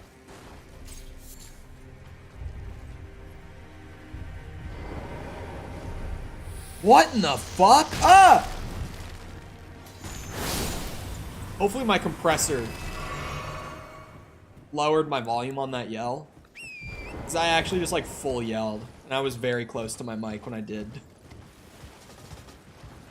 This is why we put audio filters on the microphone, chat. Like compressors and noise gates and all that. This is why. Because once in a while, you might just yell at full volume right into your mic like that. If you kill a specific boss, you'll be hard locked out of unlocking the katana this run. What? So, I gotta get the katana and then kill boss. Right? Or are you just telling me if I want to do all bosses, that katana will be unusable? Because that would be massive sag. Like, Moonvale seems like it'll definitely be a okay, I just gotta get it and then kill. Okay, never mind. But I was gonna say, like, Moonvale could work. Definitely seems like it could carry me through the rest of the game. Like, change is not needed. I just want to change the setup, you know? KFC was a food restaurant. Not sure what it is now. It's still a food restaurant.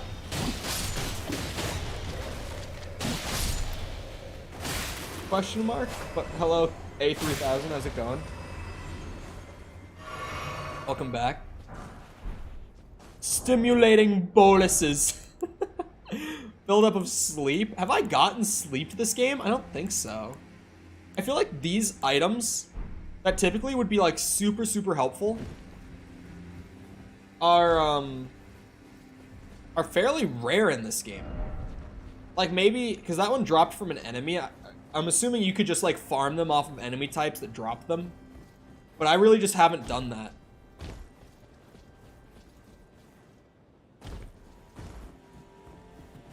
Because like, you might have noticed, there have been a grand total of 2 times throughout this game that I've gotten poisoned and I've actually had the item to just alleviate it. My KFC sucks pure doo-doo. KFC is one of those chains that is very dependent on the actual location. Like, it definitely is. I'm doing pretty good. I have been frustrated for the last, what's it? Math is hard for me. Let's say roughly like 16 hours because YouTube, I've been doing the new videos in 1440p because like if I record, like my setup runs at 1440p. So why would I not record at 1440p? I do. And normally I would downscale it when I render the video out. I don't trust this at all.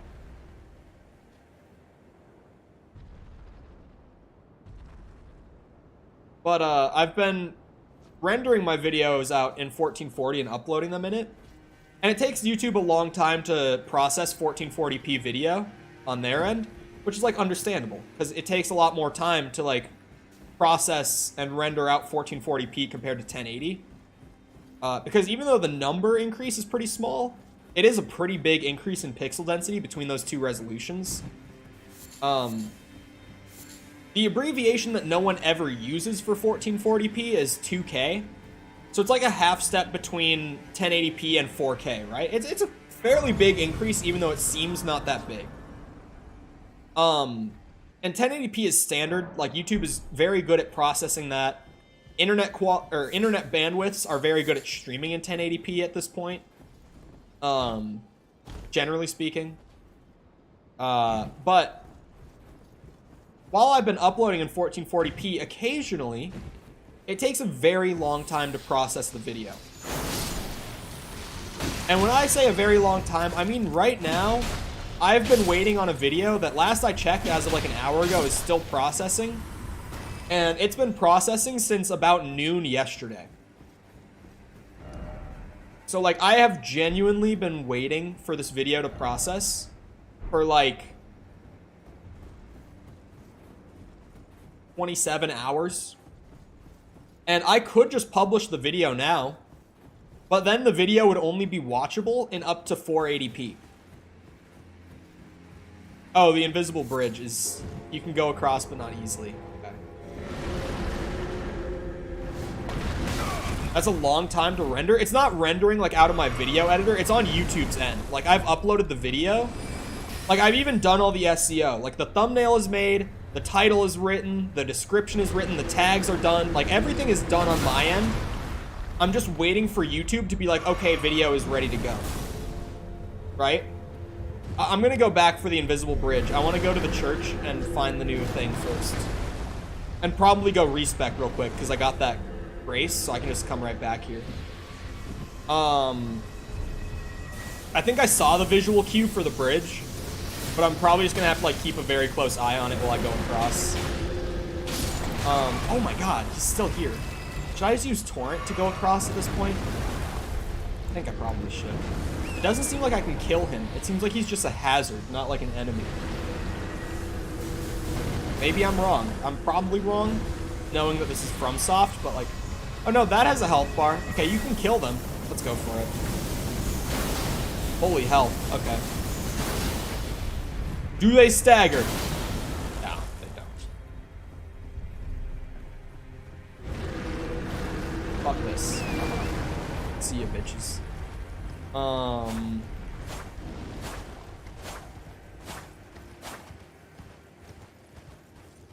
was I thinking of before? What was I just talking about? Like, I was on some tangent right before that. Oh, the video. Yeah. Like, I've just been waiting on YouTube's, like, processing for over a day. The video originally was scheduled to drop at, like, 5 a.m. this morning, my time zone. But I set the schedule to tomorrow instead. And like, if it's not processed by the time I go to sleep, probably like 11 p.m. tonight, roughly speaking, then like I'm gonna have to delay it by another day. Like I just am. It's still processing. I figured I would check just for the sake of the conversation. It's still processing right now. We just wait and see.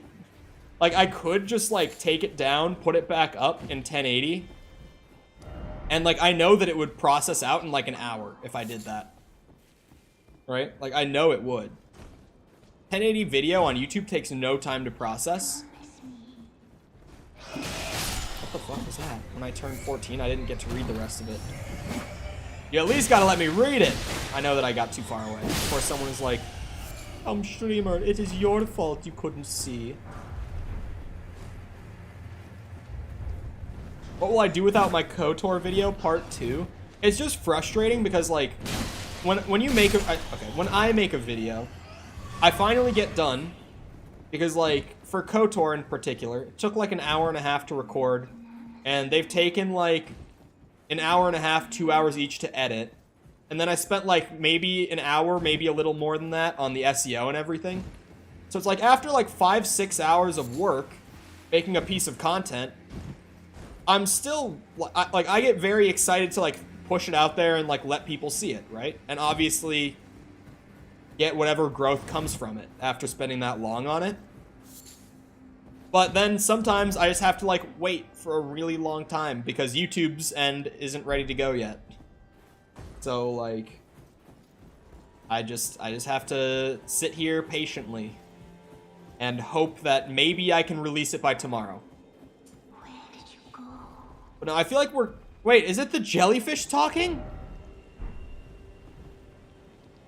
You promised me when we turn 14, we go to see the stars.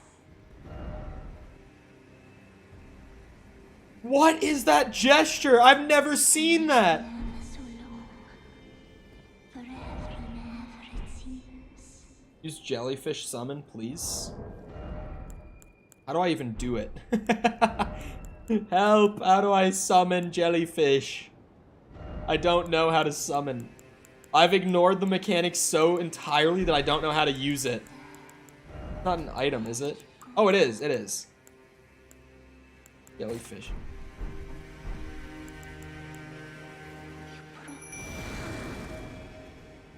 Dear sister, you're finally here.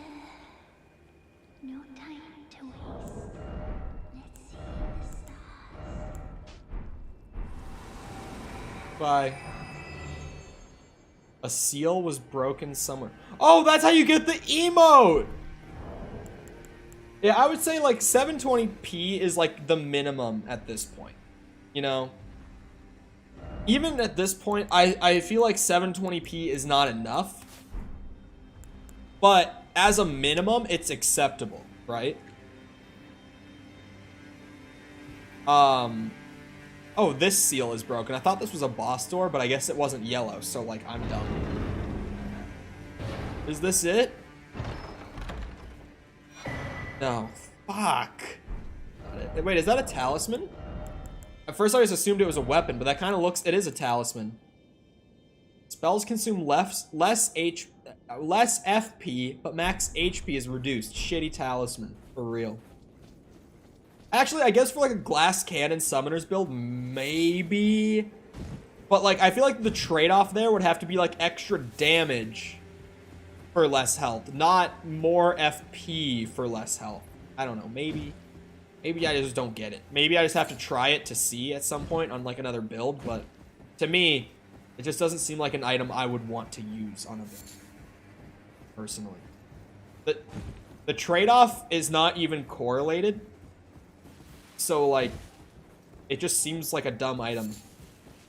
Does that make sense? Like if it was, you know, trade, I get a big damage boost, but like my health is cut by like 20% or something, I might use that. That sounds like a pretty good deal.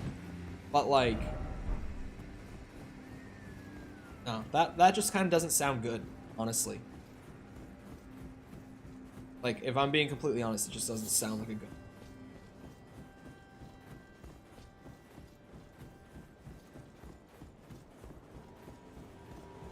Like, you say must use, but like, how? How could it be must use? Where's my last grace? I can use my horse to get back here. Oh, and also I'm going to that island anyway. Okay, yeah, we're going to round table. I found a 9! That really didn't actually take all that long. I'm gonna be real. All I got is some but a stone. Oh, I can give them the things. The bell bearings that I've found. I found 2 of them while I was out. It's the last time I've been here. Where have you been hiding? Well, you know, in the mountains. No matter, it's all the same. Lay out your arms then. Okay, smile. Moonvale plus 9. Somber ancient dragon smithing stone. Fuck me. Oh, it brings the dex scaling up to B.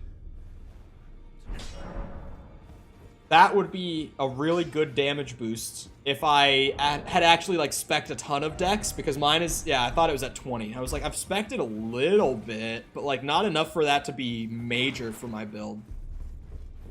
That's somewhat unfortunate, but like, I'm gonna find that katana, and then I'm probably gonna respec to use it because someone said it's not intelligence, which makes sense because it's not like a magic katana necessarily.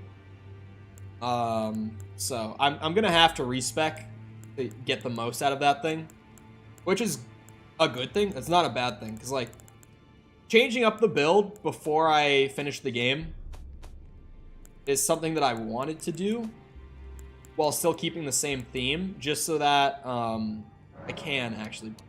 I was like, is this the right stone? I could buy out the stock because I need these for the staff too. Oh, but wait, is that gonna be worth it?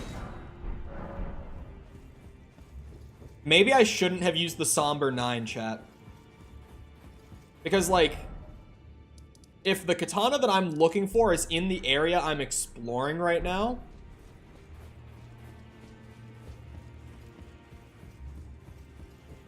maybe I should have saved the somber stone for the new katana instead of putting it on Moonvale immediately because I got too excited.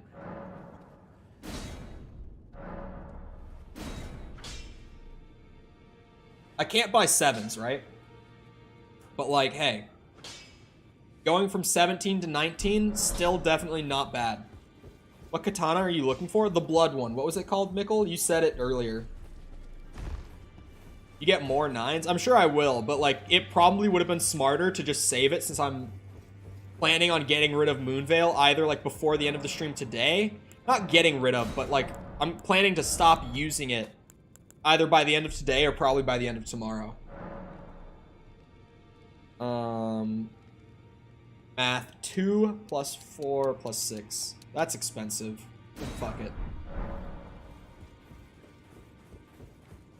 Uh-oh.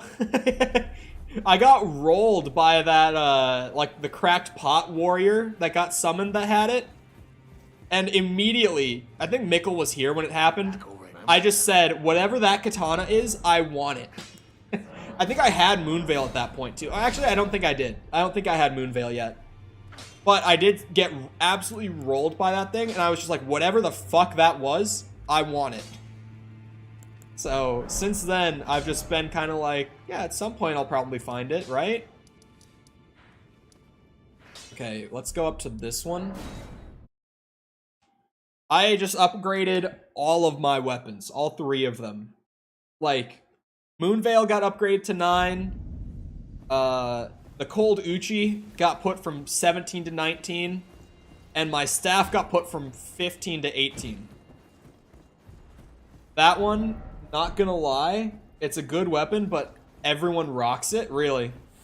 That only means that it's a great weapon. It is so much more than a good weapon if it's overused. Actually, that's not entirely true, because, like, anyone who's played COD before knows that being overused doesn't mean it's the best weapon. Most recent example I can think of is, like, with Cold War's launch, when the MP5 was just absolutely busted right off the bat. And then after, like, 3 nerfs, there were just so many other guns that were better at doing the same thing the MP5 did so well. But the MP5 still got used for like months, like spammed for like months, even though it was no longer the best gun at like just running around and shooting, like spraying at people. I'm boring and use the Guts Greatsword. Is it good?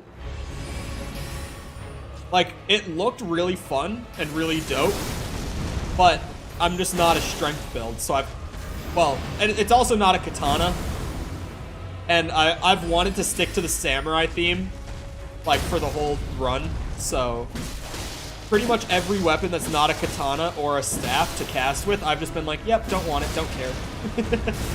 I just get new weapons, and I'm like, oh, okay, cool, I guess, but not really. Did he just summon a gank? Wait, they share a health bar, though. He kind of fucked himself over a little bit.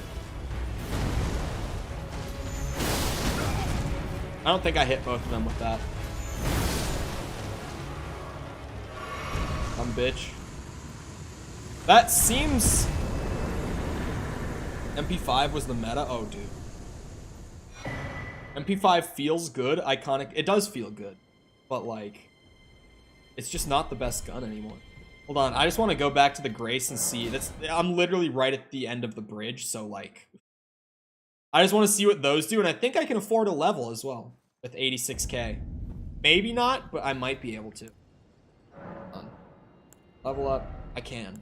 Okay. I'm just gonna pump intelligence for now, I guess. There we go. Because, like, before I respec, that's really just what I would do from this point on anyway. This was one I got, right? That's good. I don't know how much HP it's gonna restore, though. That, like, makes or breaks the entire thing. And what, this was the other one? No. What was the other one I just got? What the fuck? I got a duplicate?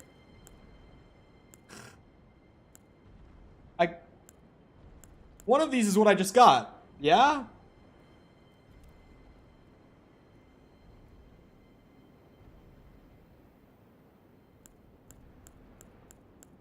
Got a fucking duplicate. I might try this. That might be better than just tanking one big hit at the beginning of a boss fight. Is like, you're close to dead and you get hit in a boss fight, health goes back up. I'll give it a shot and see. You got the other half?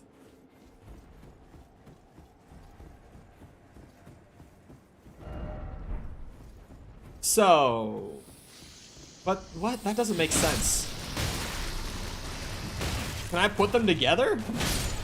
And they turn into something more? Like, I noticed that they looked like that. Like, clearly one of them was the left and one of them was the right, but they have the same effect. And it's not like you could stack the effect, because it's just... both of them just completely eliminate your FP usage. So one of them will do the same thing as two of them.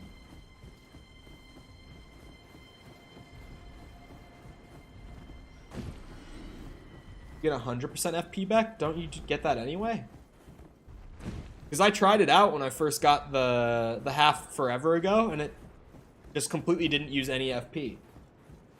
Oh, wait. Are you saying that you don't use any and it refills your FP when you drink the physic? Is that what you're saying? If you combine them?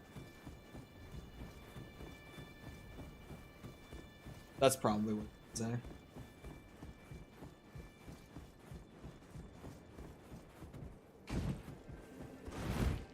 Roll to the tiny castle. Or not. This is awkward.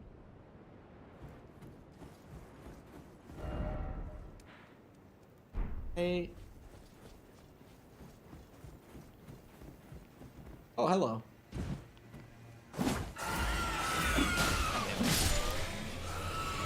Oh, come on.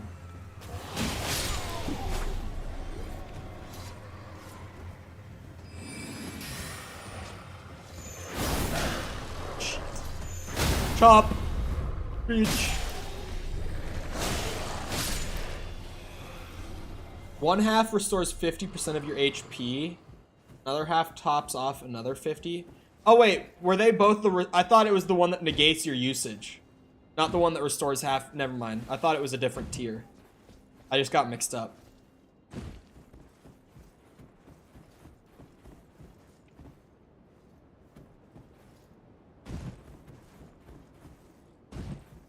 Still not very useful.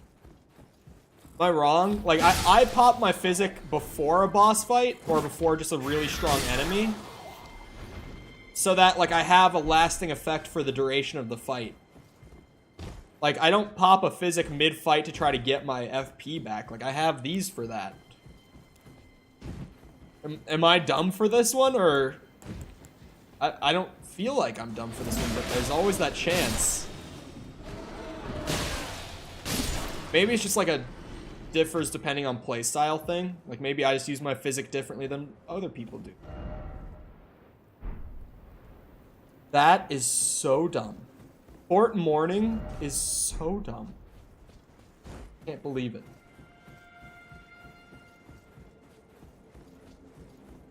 If you have like 60 mind, you can get insane FP back. It's for a mage build.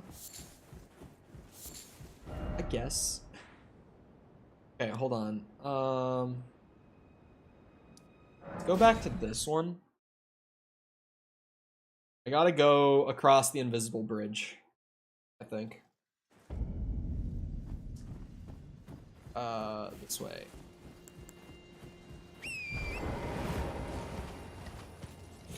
Go. God damn it, it stutters. Oh my god, man. Oh, Jesus. Stop. Invisible bridge time. I'm not too worried about it. This was a gimmick in Souls 1. And I did die to it once, but only once. Because, like, it's a gimmick that's very nerve-wracking, but not actually that hard. So I'm not really worried about it. But, like, every skeleton in the fucking area is coming after me. Oh.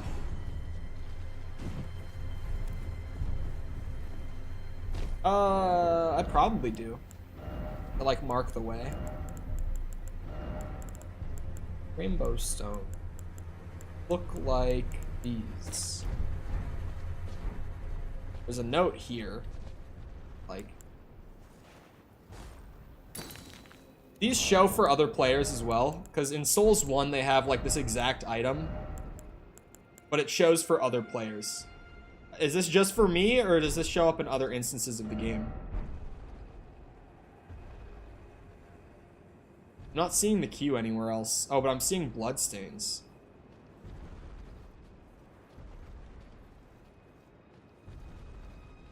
Okay. Oh, here's a queue right here. Note. Queue. Notes.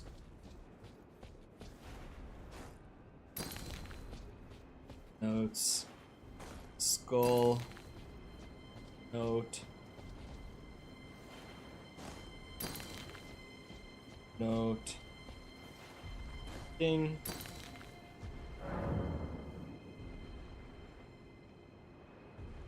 Not sure about rainbow stones helping others in Elden. Be cool. Yeah, because I thought that was one of the coolest things about this item in Souls 1. Was that it would show for people in other instances. So in the area that had the invisible bridges in Souls 1, you would just see these rainbow stones everywhere. If online had worked for me at the time that I played it, because I played Souls 1 for the first time during our current era of like all the Souls games on Steam, with the exception of Elden Ring having their servers down, which sucks, but like it is what it is. So this is like still my first playthrough of a Souls game that even has the online features intact. Just for you? That's actually sad. Why would they like remove the coolest part of the feature? You know?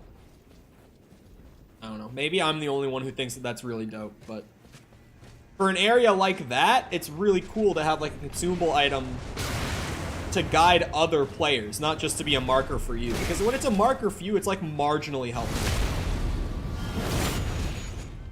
But like, there's no reason to remove that really, really cool part about it. They genuinely nerfed the rainbow stones. Like, no bullshit. You got shit like Moonvale, but rainbow stones helping other players? No. No way. That might still be... I think that might have been the best meme of 2018. I stand by it. At least like early 2018. I remember like literally that was maybe the first meme of the year too. Like the first new meme of that year. Because I remember it being like January 3rd or something. And I was at practice. And I found that for the first time because one of my friends showed it to me. Like, it was literally right at the start of the year. Founding Reign of Stars. Okay. I should have gone up first instead of down first. I'm gonna be real, but like, it is what it is. What level? 115.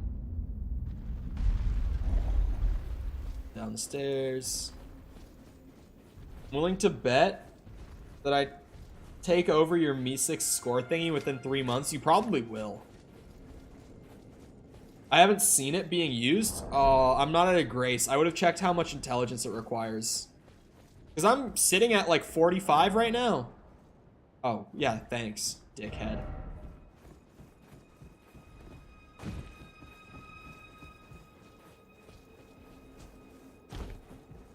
$281, my boy. What new game cycle is that? It's got to be at least new game +2. Like, at least. 60? Damn.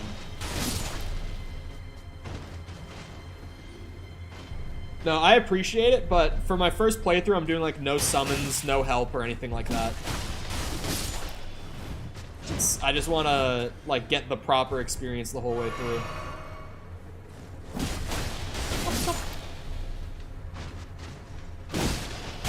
Oh, fuck me. Ow! You bitch!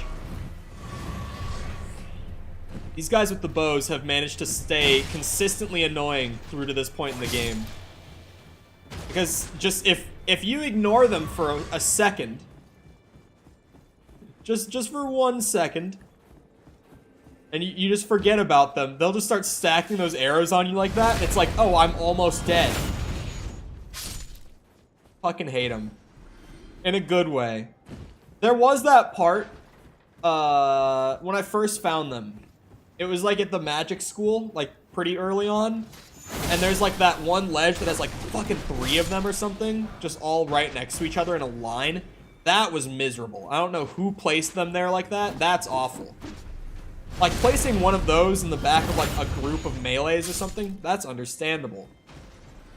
But a group of just the fucking bow spam ones is horrible.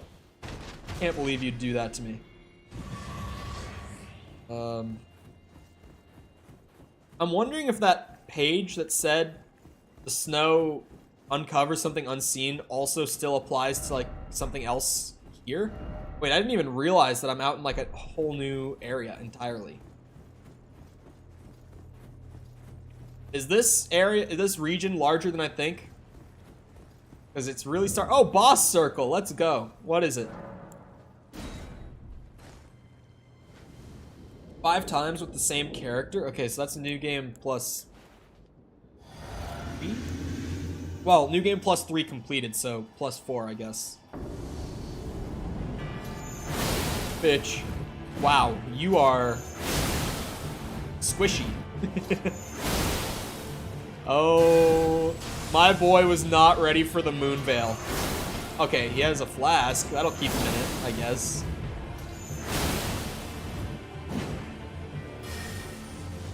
Tom just admitted to being racist in the Discord. Knowing Tom, he's being completely sarcastic. Because, you know, he's British, so, like, their entire humor in that country revolves around either being sarcastic or just being mean to each other. No offense to my Brits. But like British humor is funny because it's either just like really good sarcasm or just being absolutely fucking mean as shit to people. Either way, it's funny. But like, when people talk about British humor being like unreal, it's like just sarcasm and being a dick. Again, both of which are funny, but let's be real. You have to use 2 different medallions. Oh. Full description of the UK is accurate. See? Verified. Tom agrees. A true UK man. Speak to a lot of English people. And they're all dicks. Is that what you're setting up for? We just didn't get there yet. Wait, is the map gonna be like way down there? Also, how are these dogs in Caelid and in the snowy mountains? Like just polar opposites. The only other place I've seen the dinosaur dogs was in Caelid. Oh, fuck off. Holy moly. Tom, have you continued the Elden Ring with Moonvale? Have you continued your Moonvale run? Oh no, it's not down there. That's a bottomless pit. Okay.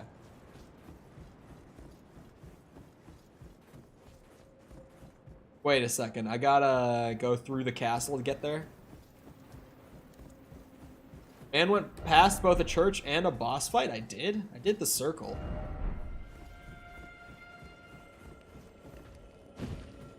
I know that there's a very specific reason that Mikkel would say that, because otherwise he would have just let me go past it.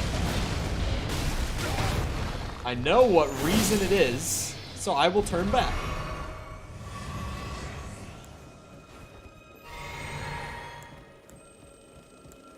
Yeah, I guess they do kind of do that. It's not done super often in the older games. It's definitely done more in Elden Ring than in the old games, but I think that's just like another... I've said it a lot about this game. It's just another way that like I think Elden Ring kind of suffers from its scale at times. Oh, not the church, but a church? Okay, never mind then. And not the boss fight? Okay. Not in the Souls mood. Beat Margit second try. I feel like if I had Moonvale, I definitely would not have struggled with Margit the same way, you know? But I kind of feel you on the Souls mood. Because it is such a distinct formula that sometimes you just get on, you start playing it, and you're like, you know what? Maybe I don't want to play a Souls game right now. Like, maybe I actually do just want to play something different, something a little more chill. Like, recently, I got, like, not even half, no, I would say about halfway through my Souls 1 replay that I've been doing off stream. And I was having a good time, but then I logged on one day. Wait, I forgot I had like 100K. Let me grab a level real quick. I just logged onto it one day, and I was just going through an area. You're like, I was just like, you know what?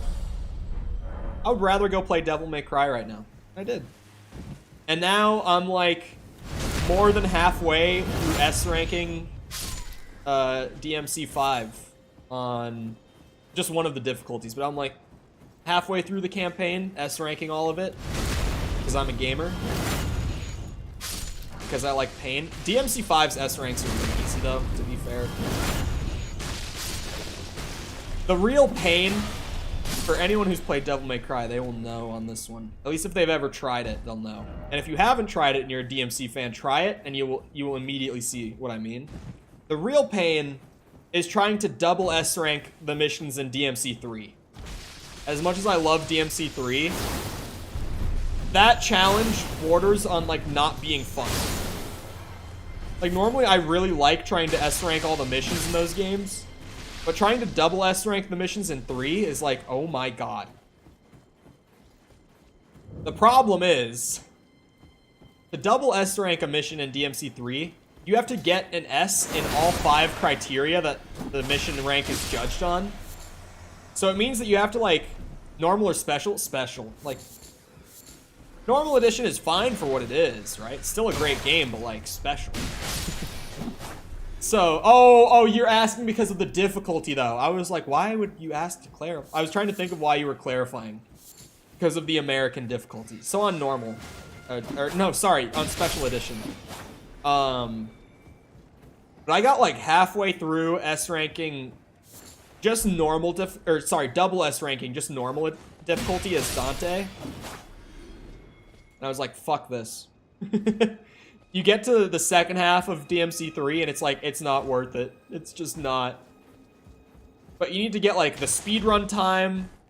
You need to, like, never take a single hit of damage.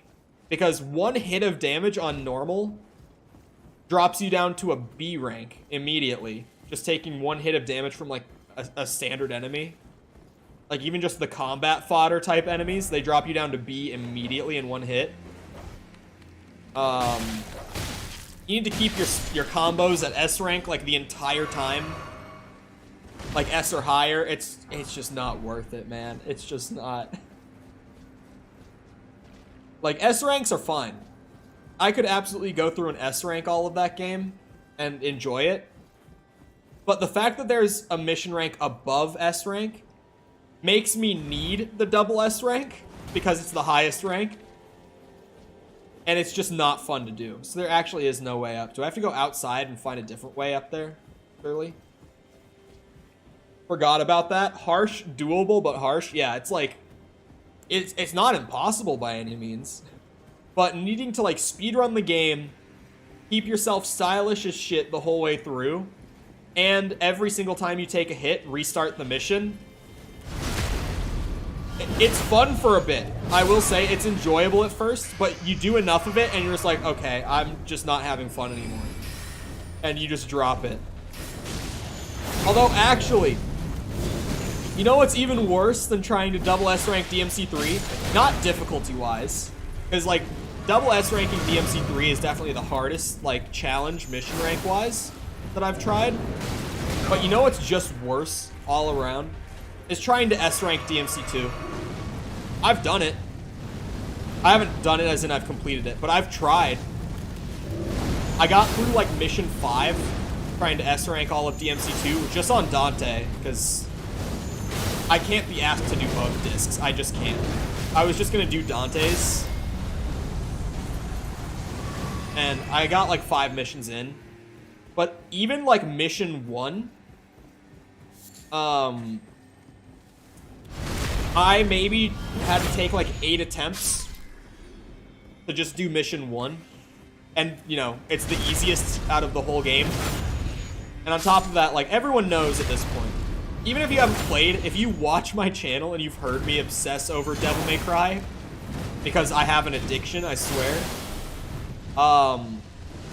you know that game has a reputation for just not being fun. And I wouldn't say it's entirely not fun. There's a weird kind of guilty pleasure quality to it. But when you're trying to play to perfection in a game that's just not very good, like, not even just not very good, just kind of a shitty game, it wears on you pretty quickly, and you're over it. It's not worth it. Still haven't played DMC2. I have it somewhere. Wait, do you have, like, the old disc for PS2?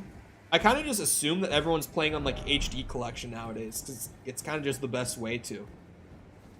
Like, original hardware is great, right? That HD collection, kind of nice. About as fun as making new friends in Rust. In general, DMC to perfection is really fun.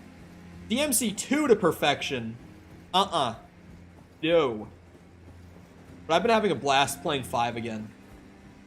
Other than needing to S rank V's missions, because I'm just really bad at playing as V. But it is what it is. Nero and Dante, I've been having a blast. Especially Dante. DMC5 Dante just plays so fucking well. Like, so well. Like, he plays just as well in 4 mechanically, honestly. That's gotta be the church. That's where we're making the beeline now. He plays just as well in 4.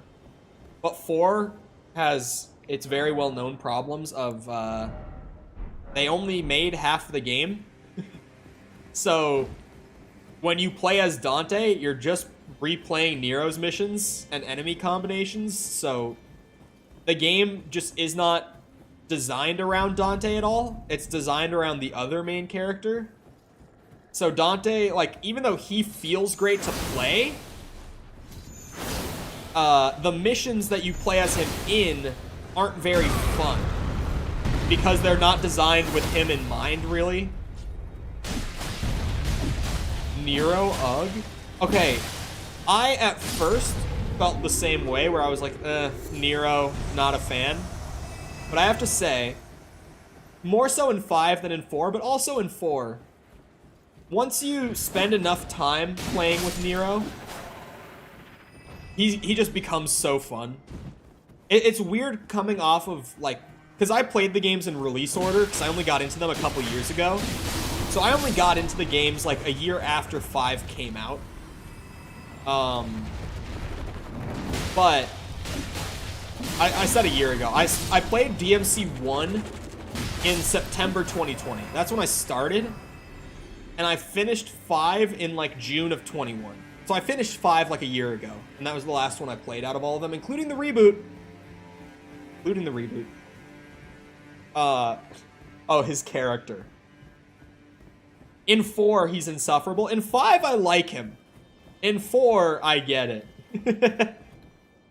Although the opening to 4 with Nero and Dante it's such a good opening. Like, that first mission, just with all the cutscenes and everything, is so good.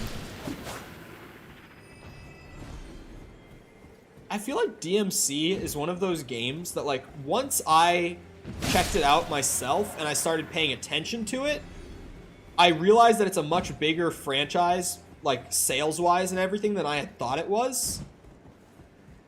But before I ever gave it a shot, I always thought it was just, like, that kind of random game that Capcom also happens to produce, you know? DMC. The reboot is perfectly fine gameplay-wise. I like it more than the original. Like, overall, I would rather replay the reboot than replay DMC 1 right now. But, like, the story and Dante's character design, like, that criticism is deserved. The gameplay is fine, but I don't think it's as good as 3 or 4. But I would say it's better than 1, but, like, 1 is also just kind of the weird, like, first draft of the series. Like, you can tell that they had an idea, and the foundation that's there in DMC 1 is good. But it's just not great yet. DMC Reboot also isn't great, but good. And slightly more good than DMC 1. But 3, 4, and 5 all beat it out. Like, hands down, not even close. This whole ass...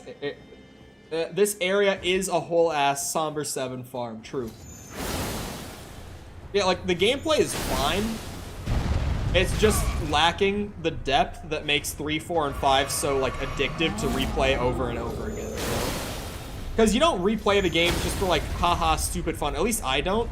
Like, I genuinely feel like I replay those games because every time that I replay one of them, I notice myself get, like, I get noticeably better at each one of those games each time I run through it again.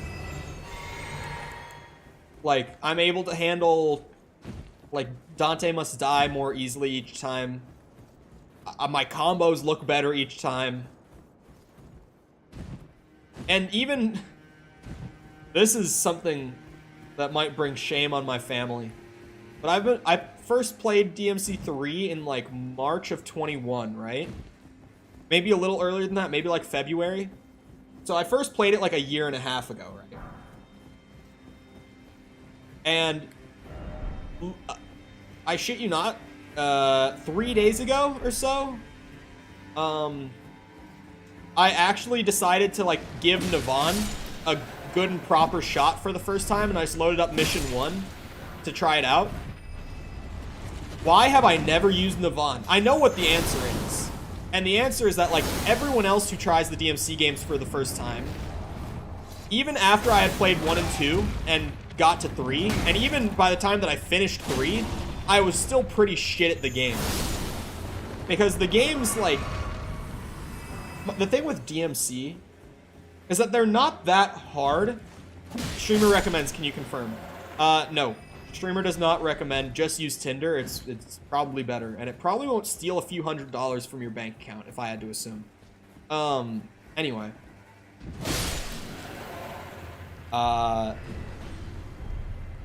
DMC games aren't hard in the sense that, like, you're gonna die to standard enemies all the time. They're hard in the sense that, like, there's so much depth that it is incredibly overwhelming to try to play the game and actually make it look good. Like, you can play through the game and survive just fine, but actually, like, making it look good and getting higher ranks is really, really hard. So when I played DMC 3 for the first time, you get Navon, like, what, halfway through the campaign? And I tried it for, like, a mission. And I struggled so hard with it that I was like, this weapon kind of sucks. I went back to just spamming Rebellion and Agni and Rudra for every single mission, right? But I tried Navon properly for the first time the other day because my friend Jack, my close friend Jack, who's been on stream occasionally, just not for a while at this point, he played DMC 1 like last summer for the first time, and he liked it, but he didn't love it, which is kind of how I felt when I played it the first time, right? Like, DMC 1 is good, but it's not, like, amazing. And so he kind of, like, took a break. He also played, like, the first mission of DMC 2. I told him, like, you can absolutely skip DMC 2 because I get it, but just try a mission.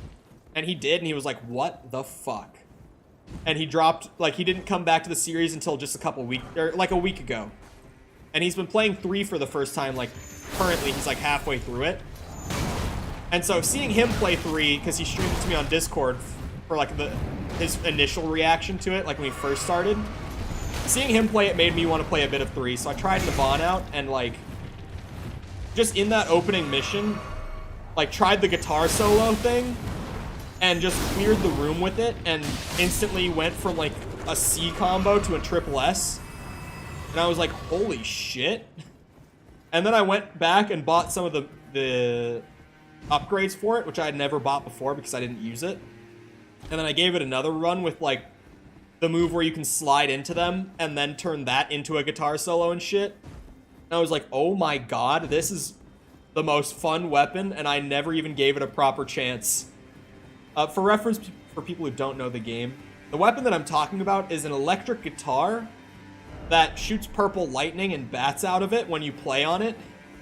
And there's a move where Dante, like, slides onto his knees and starts just shredding a guitar solo, and it just shoots lightning out everywhere around him. And the instant that I actually pulled that off in the middle of, like, a group of enemies, and they all just, like, cleared off the screen because they died so fast, I was like, oh wait, this weapon is badass. The game is so fun. The Vampire Lady guitar, yeah, that's what I'm talking about. Like, you pick it up for the first time on your first run through because you're like, oh, new weapon, what does this do? And because you're still really bad at DMC 3, because everyone is until you've, like, played it at least a couple times, you try it out and you're just like, wait, this thing kind of blows.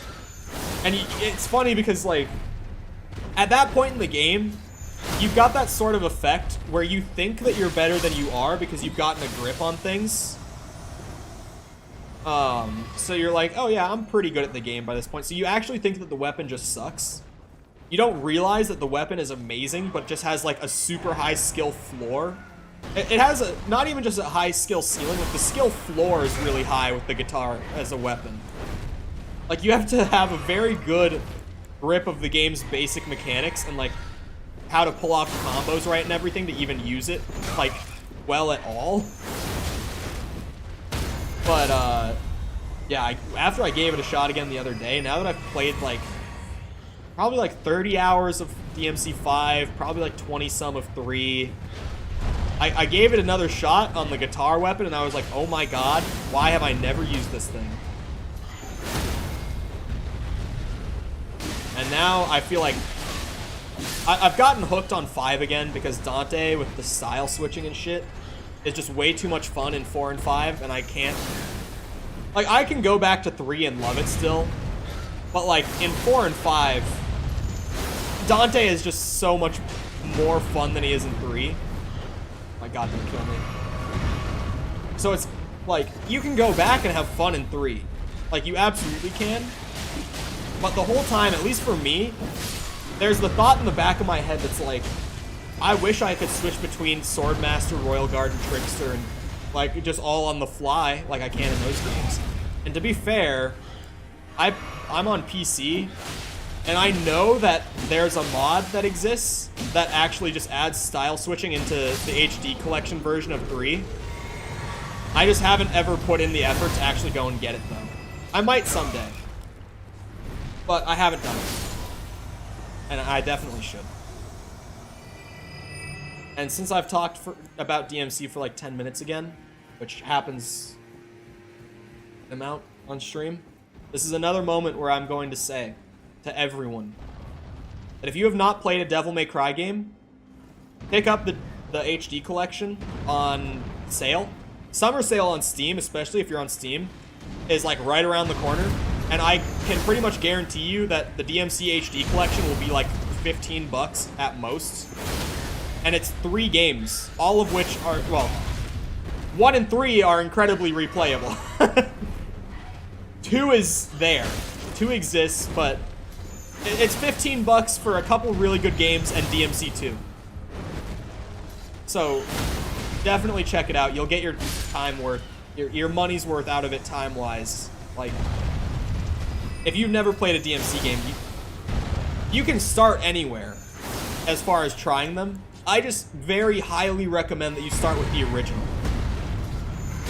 And I always say that to people because, like, the series adds so much mechanical depth to the playable characters with each entry, with the exception of the reboot, but, like, that's its own thing.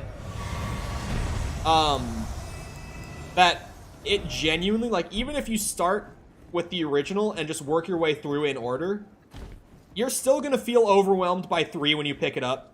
You're still gonna feel overwhelmed by 4 when you pick it up. Maybe you won't be overwhelmed by 5, but like with Nero and the other new character in it, but with Dante, you will definitely feel overwhelmed in 5 still. So, oh god, grab item, grab grace, sacred tear. Am I allowed to kill him? Mikkel has me scared now. Mikkel, can I kill him? Mikkel, please. He's not the boss you're talking about, right? I can kill him? Wait, he has a katana. This PvP? No. This is an AI invasion. Okay. Come here, bloody finger. God damn it, motherfucker.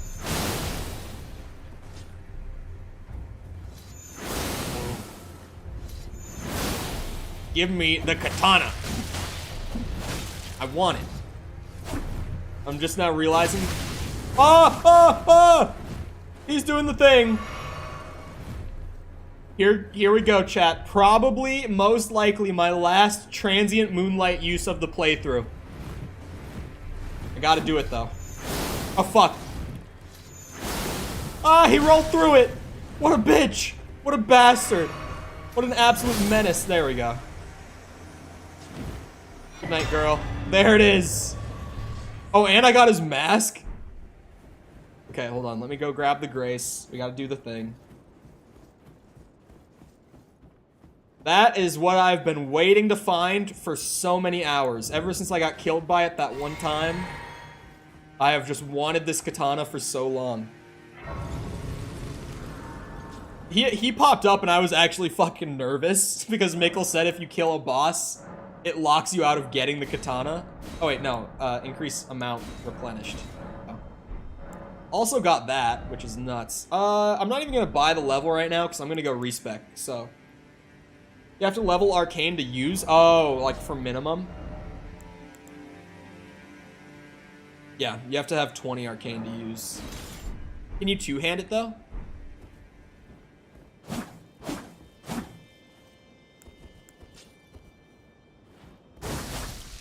Oh, wait, do I have to spam it to combo it? Oh, there it is. Holy shit.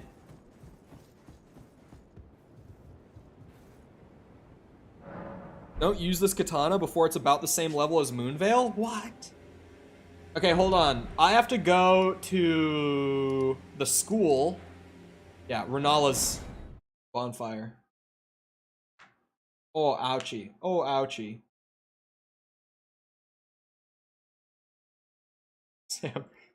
Sam, if you want to play Shadow of the Colossus, just play it.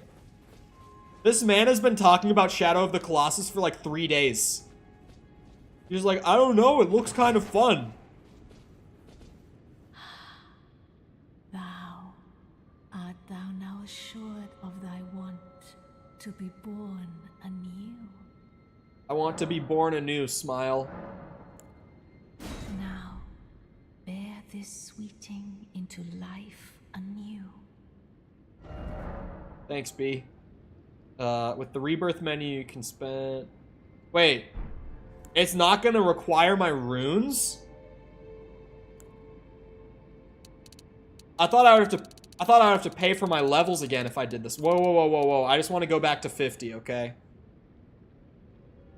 Do you see new Buzz Lightyear flopped hard? I feel like it's probably just a timing thing, right? Because, like, people fucking love Buzz Lightyear. And there's nothing about that movie that would, like, scare people off. I feel like it might just be, like, actually the time it came out. He thinks before buying, common Sam W. It's not a thing about buying. Like, this kid was definitely going to play it on an emulator. You know why? He doesn't even have a PS4. He doesn't have any PlayStations. He wasn't going to buy it. He was going to fucking pirate it. What else does it have to compete with? I don't know, dude. But, like, I didn't even know the movie had come out at this point. Like, I actually didn't know that it was already out until you just said it. If you want this weapon-dealing weapon, scale Arcane. So, Arcane is the blood loss thing, right? I needed, what, 20 to use it? So, I'll bring that up to 20.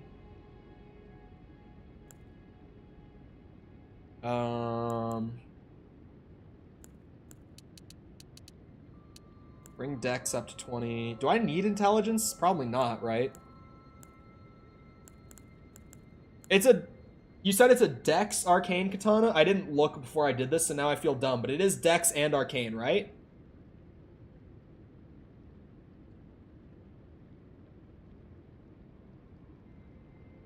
Dex and Arcane?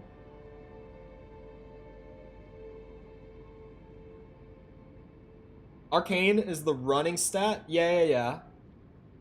But, like, does Dex also scale?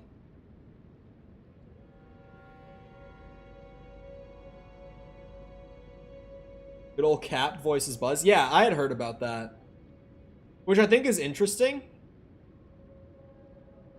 Like, I haven't really watched the trailers or anything, because personally, I'm not interested in the movie, but doesn't scale with the weapon's Ash. Okay, it just scales, like, the actual light attack damage, then.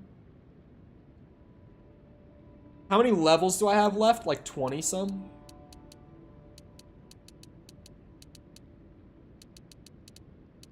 Not gonna use the Ash every time.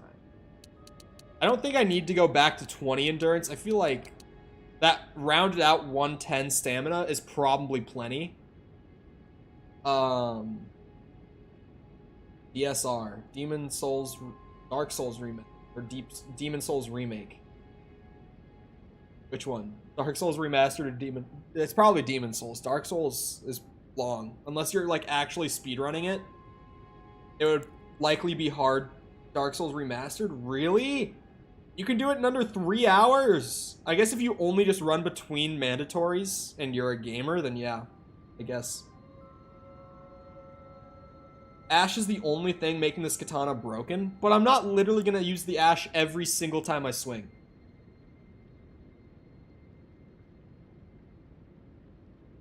The Black Knight Halberd, but it's shit. What? Black Knight Halberd is poo-poo. Yeah, I'm sticking to 30 mind and 50 vigor. I'm gonna lower endurance a little bit, and I can bring it back if I need it, if stamina's a problem again. But I don't think I'm gonna be burning stamina as hard as I was when I was akimboing katanas. Unless I decide to do that again, which is possible. Strength does me no good. Dex and Arcane scale the weapon. Arcane scales the Ash specifically.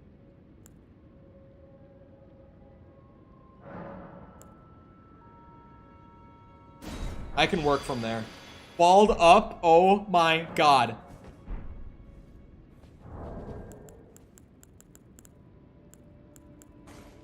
Hey!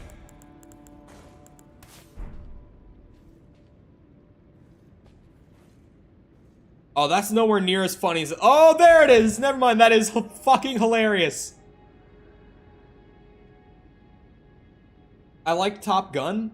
Watched it in IMAX, enjoyed it. Are we talking the original or the new one? I haven't seen the new one. I've heard mixed things.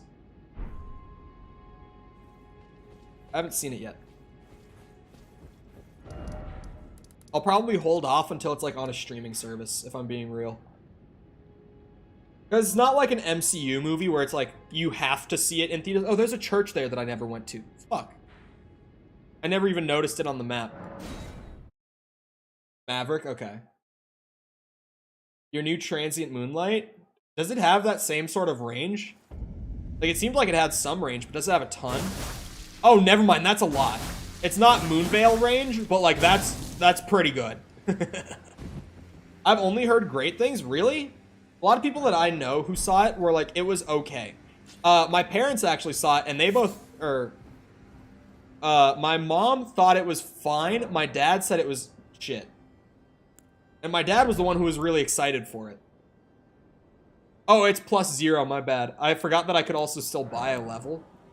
I saved the 90k because I thought I was going to have to re-buy my levels with runes, but apparently the rebirth is even more busted than I thought it would be, from what I had heard. We'll hit a bill? Oh, it definitely will. The boy... Top Gun gotta be good. You would think, because the original is great. It's got a 99. No movie I have ever watched has been worthy of a 99%. That movie better be a goddamn masterpiece, because I've never seen a 99 in my life. Not one. Oh my god, Kenobi is tomorrow. Wait, it's only descaling? Oh, it's gonna go up, though. Like, by a lot, right? Wait, Dex went up to C, but Arcane hasn't gone up yet? The fuck? Wait, I already got it up to +8. I actually just need to find another 9. Like, don't trust reviews. I generally... Like, I'm more than willing to have my hot takes. I'm kind of known for having bad takes on things. Whether it's thinking that some things are underappreciated or more often, I think that most things are overappreciated. But generally you can get like a decent gauge of something's quality off of general reviews.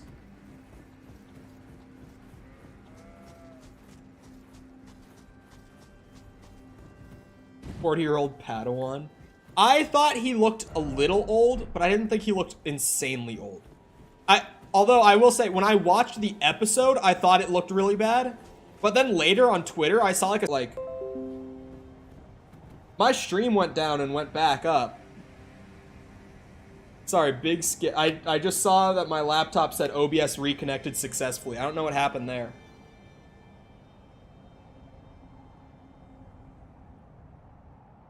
You remember what the count is at? It's out of chat and I don't want to have to run the stream back. I don't know. I just want to go and do like one more thing. Holy fuck. Can you stop stuttering for a second? Oh wait, it's a dragon? Oh fuck me. Oh. I don't have a feel for my weapon and I'm fighting a boss. My first attempt using a new weapon is on a boss. Ah, fuck off. Ow, ow, ow. Didn't think that would hurt. Oh, I should take the magic thing off my physic then, because I'm not using magic damage anymore. Oh, blood loss is fast. If you actually hit the string... Wait, what? That did no damage to me? The fuck? Okay. I'm not... Oh, my stutters! Game, please!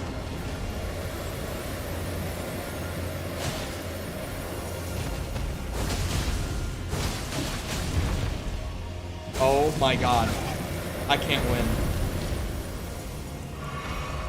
I was unprepared. And my game just is not cooperating.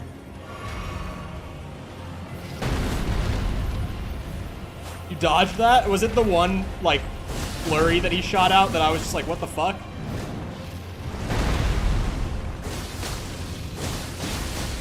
This actually kind of burns my FP, which I didn't think it would. But it does. Probably just because I spam so hard. Oh, fuck. Shit. What? He's shooting under himself? I didn't know he could do that. Why are they becoming frequent? Because this game is such a bitch. Again, not stream. 0% dropped frames aside from that one disconnection. Like, that's just the game. Yeah, I don't know. I got surrounded by, like, all the particles from it, but still just didn't get hit, I guess. Well, I got to test the thing. I'll swing it around in the air a bit more. I really ended up getting it right at the end of the stream, though. Kind of unfortunate, but it is what it is. Shit happens. 117, that's the chief number. We'd love to see it. Last stream, someone said it's going to be an hour 20. A 30-minute Q&A apparently included in that. Wait, really? So it's going to be a 50-minute episode with a big Q&A after? Why don't you double up with the Moonvale? Because that would be... Like, in New Game Plus, that would probably be an awesome build. Like, if you kept cycling on the same character. But, like, the stat... To actually scale both of them properly and get the best damage out of both of them for that late into the game and like New Game Plus and everything, you would have to have scaled both of them properly. So you would have to be running like a Dex Int Arcane build with good endurance because there's a stamina problem with Moonvale in particular. So I don't know, man. I don't know. But I feel like if you really played on this build a ton, that could be badass. But for respecking, you kind of have to pick one or the other. At least on your first cycle through, you have to pick one or the other. Anyway, if you mean by that after episode 8 you couldn't do it, I would watch Kenobi. It's not amazing, but it's good. If you like Obi-Wan Kenobi, it's good enough. You will be satisfied. Anyway. I hope you guys enjoyed. If you did enjoy and you haven't done so already, feel free to go ahead and leave a subscription if you're new around here. Feel free to come back another time. We do stuff like this every single day. I'm not in school right now. I'm not full-time employed right now, so I'm genuinely doing this every day. So feel free to come back any day around the same time. If this kind of stream interests you, if you enjoy it. Also, on your way out, if you haven't done so already, feel free to go ahead and leave a like on the stream. It helps out a lot when the stream turns into a video to like boost it and recommend it and everything. Helps me to grow the channel and the community a little bit while I'm not streaming, get some legacy growth off the stream. But that engagement really does boost it. I think people massively underestimate how important likes and comments are on YouTube. So if you feel like helping me out, I'd really appreciate it. Other than that, if you're looking for ways to engage with the community off stream, if you go down near the bottom of the description, there's a big like clump of links down there. It includes things like my Twitter, if you want to follow me on there. I haven't been super active on it, but I'm going to try to do a little better about that. And also, our Discord server is down there. That is very active, like, very active. So if you feel like checking that out, engaging with me and other people from chat that you see when the streams aren't live, then feel free to check that out. Also, for those who care, if you've noticed that I changed the time that I'm publishing questions of the day, I did go in and reschedule everything so that they're going to be publishing back at the old time that they used to be. Because I think that a big reason why we've seen such a drop in engagement on Question of the Day is because the new time just really sucks for them.